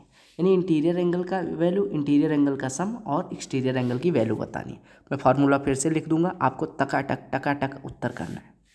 चलो, ट्राइंगल के लिए आपसे सबसे पहले मैं लिख दूं सम ऑफ इंटीरियर यानी अंतः कोणों का योग कितना होता है, n-2 into 180। Sum of exterior angle कितना होता है, सबके लिए कितनी भी भुजाएं हो, सम ऑफ एक्सटीरियर एंगल कितना होता है, एक एक्सटीरियर एंगल कितना होता है। ठीक है, अब आप ये देखो, अगर आपसे देखो, अगर मैं कहूँ n=3 है, ट्राइंगल है, तो इसके अंतः कोणों का योग कितना होगा। आप कहेंगे 3 - 2 इंटू 180 कितना हो जाएगा, 180। कितना हो जाएगा, 180। अगर मैं बात करूँ n=4 हो जाए तो इसके अंतः कोणों का योग कितना हो जाएगा। आप कहेंगे n-2 इंटू 180, यानी n=4 रखोगे, 4 - 2 2 इंटू 180 यानी कि 360। अगर पेंटागन है तो बताओ, n=5 रख दो, तो 5 - 3 इंटू 180 यानी 3 इंटू 180 540। फार्मूला तो पढ़ा ना आपने, तो अब फटाफट वैल्यू रख के बताओ। n=6 के लिए, हाँ ये सारे CHSL एग्जाम में पूछे गए हैं। देखो नीचे मैंने लिख दिया है कि किसका इंटीरियर एंगल का सम पूछा गया है, किसका एक्सटीरियर। चलो ये बताओ, n=6 रख के बिल्कुल 720। अगर मैं हेप्टागोन पूछूँ तो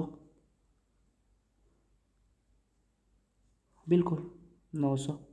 और अगर 8 पूछूँ, n=8 पुट कर दिया है तो बिल्कुल ये हो जाएगा 1080। ये सम ऑफ इंटीरियर एंगल है। ठीक है, अब अगर सम ऑफ एक्सटीरियर एंगल सबके लिए पूछा जाए तो 360 इसके लिए भी, 360 इसके लिए भी, 360 इसके, 360 इसके, 360 इसके, 360 इसके। अगर एक्सटीरियर एंगल की वैल्यू पूछी जाए एक की, तो 360/3 यानी 120 इसके लिए हो जाएगी। क्वाड्रिलेटरल के लिए 360/4 यानी कि 90 डिग्री हो जाएगी। ये सब रेगुलर पॉलीगॉन के लिए हो रहा है। ठीक है, रेगुलर पॉलीगॉन यानी कि समबहुभुज के लिए। अगर पेंटागन के लिए पूछा जाए तो n=5 रखो 72, n=6 रखो यहाँ पे 60। हेप्टागन n=7 रख दो तो 360/7, n=8 रख दो तो 360/8 यानी 45। सब पता चला है। अब देखो, आपने यहाँ से एक चीज़ और सीखा कि आपने एक्सटीरियर एंगल निकाल लिया। अब एक्सटीरियर एंगल को अगर 180 में से घटा दोगे तो क्या मिल जाएगा, इंटीरियर एंगल। बिल्कुल सही, यानी अगर आपको इंटीरियर एंगल निकालना है तो आप 180 में से 360/n को घटा दिया करो। यानी मैं यहाँ से एक फॉर्मूला जनरेट कर सकता हूँ, लिखो शॉर्टकट, कि इंटीरियर एंगल बराबर होता है 180 माइनस 360/n। कुछ सोचने की ज़रूरत ही नहीं पड़ेगी। अगर n बराबर कितना है, n बराबर कुछ भी दे दिया जाए, अब जैसे n=3 दे दिया गया तो 3 पुट करोगे तो कितना हो जाएगा, 180 माइनस एक्सटीरियर एंगल यानी 180 माइनस 120 यानी कि 60। n=4 पुट कर दोगे तो 180 माइनस 90 यानी कि 90। अगर n=5 पुट कर दोगे तो 180 माइनस 72 108। n=6 पुट कर दोगे तो 180 माइनस 60 यानी कि 120। n=7 पुट कर दोगे तो 180 माइनस 360/7। ठीक है, n=8 पुट कर दोगे तो अब आपको क्या काम करना है, आपके लिए होमवर्क जो है वो क्या है, आपको 7, 8, 9, 10 और 16। इन सब भुजाओं के लिए इंटीरियर एंगल की वैल्यू बतानी है, यानी अंतःकोण की वैल्यू बतानी है, अंतःकोण का मान बताना है, और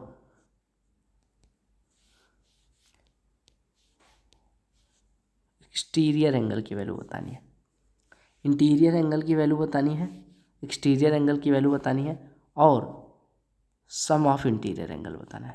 तो सब लिखेंगे ऐसे, sum of sum of interior angle for n बराबर 7, इंटीरियर एंगल ऑफ n बराबर 7, और या फॉर n बराबर 7 interior angle, exterior angle, sum of interior angle, and for n बराबर 8 interior angle, exterior angle, sum of exterior angle, interior angle. n बराबर 9 के लिए same चीज़, इंटीरियर एंगल, एक्सटीरियर एंगल, ऐसे 10 के लिए, ऐसे 16 के लिए, सब आपको कमेंट सेक्शन में बताना है। आपके लिए होमवर्क यही है। अगली क्लास हम यहीं से शुरू करेंगे, फिर से कॉन्सेप्ट पढ़ेंगे, फिर से सारी चीज़ें जो कॉन्सेप्ट हम पढ़ चुके हैं इसको रिवाइज करके फिर हम सीधे क्वेश्चंस पे कूदेंगे, ठीक है। इसी वजह से कह रहा था कि इसके ज़्यादा क्वेश्चंस नहीं हो पाएंगे एक ही क्लास में, क्योंकि कॉन्सेप्ट ही इतने हैं। और इसकी जो PDF मिलेगी वो भी आपको पूरा, जब क्वेश्चंस हो जाएंगे, मतलब जितना पॉलीगॉन के जितने क्वेश्चंस हैं सारे हो जाएंगे तब करवाएंगे, ठीक है। पॉलीगॉन के जब सारे क्वेश्चन, मतलब लगभग 30-32 क्वेश्चन मैं करवाने वाला हूँ, 30-32 क्वेश्चन जब सारे हो जाएंगे तब हम सीधे मैं आपको PDF प्रोवाइड कर दूंगा। टेलीग्राम चैनल लेकिन ज्वाइन कर लो, और बाकी जैसे शेयर करते आए हो, लाइक करते आए हो, वो कर देना, क्योंकि बड़ी कॉन्सेप्चुअल क्लास थी। मेरा भी मज़ा आया, मुझे आई होप आप लोगों को भी मज़ा आया होगा। और अगर कोई दिक्कत है तो आप कमेंट सेक्शन में बता देना लल्ला लोग, ठीक है, और लल्ली लोग भी। बाकी मज़े करेंगे पढ़ते हुए। Good luck, love you all. मिलते हैं कल 8 बजे शाम को पॉलीगॉन की सेकंड क्लास में, ठीक है। Bye bye, take care, love you all.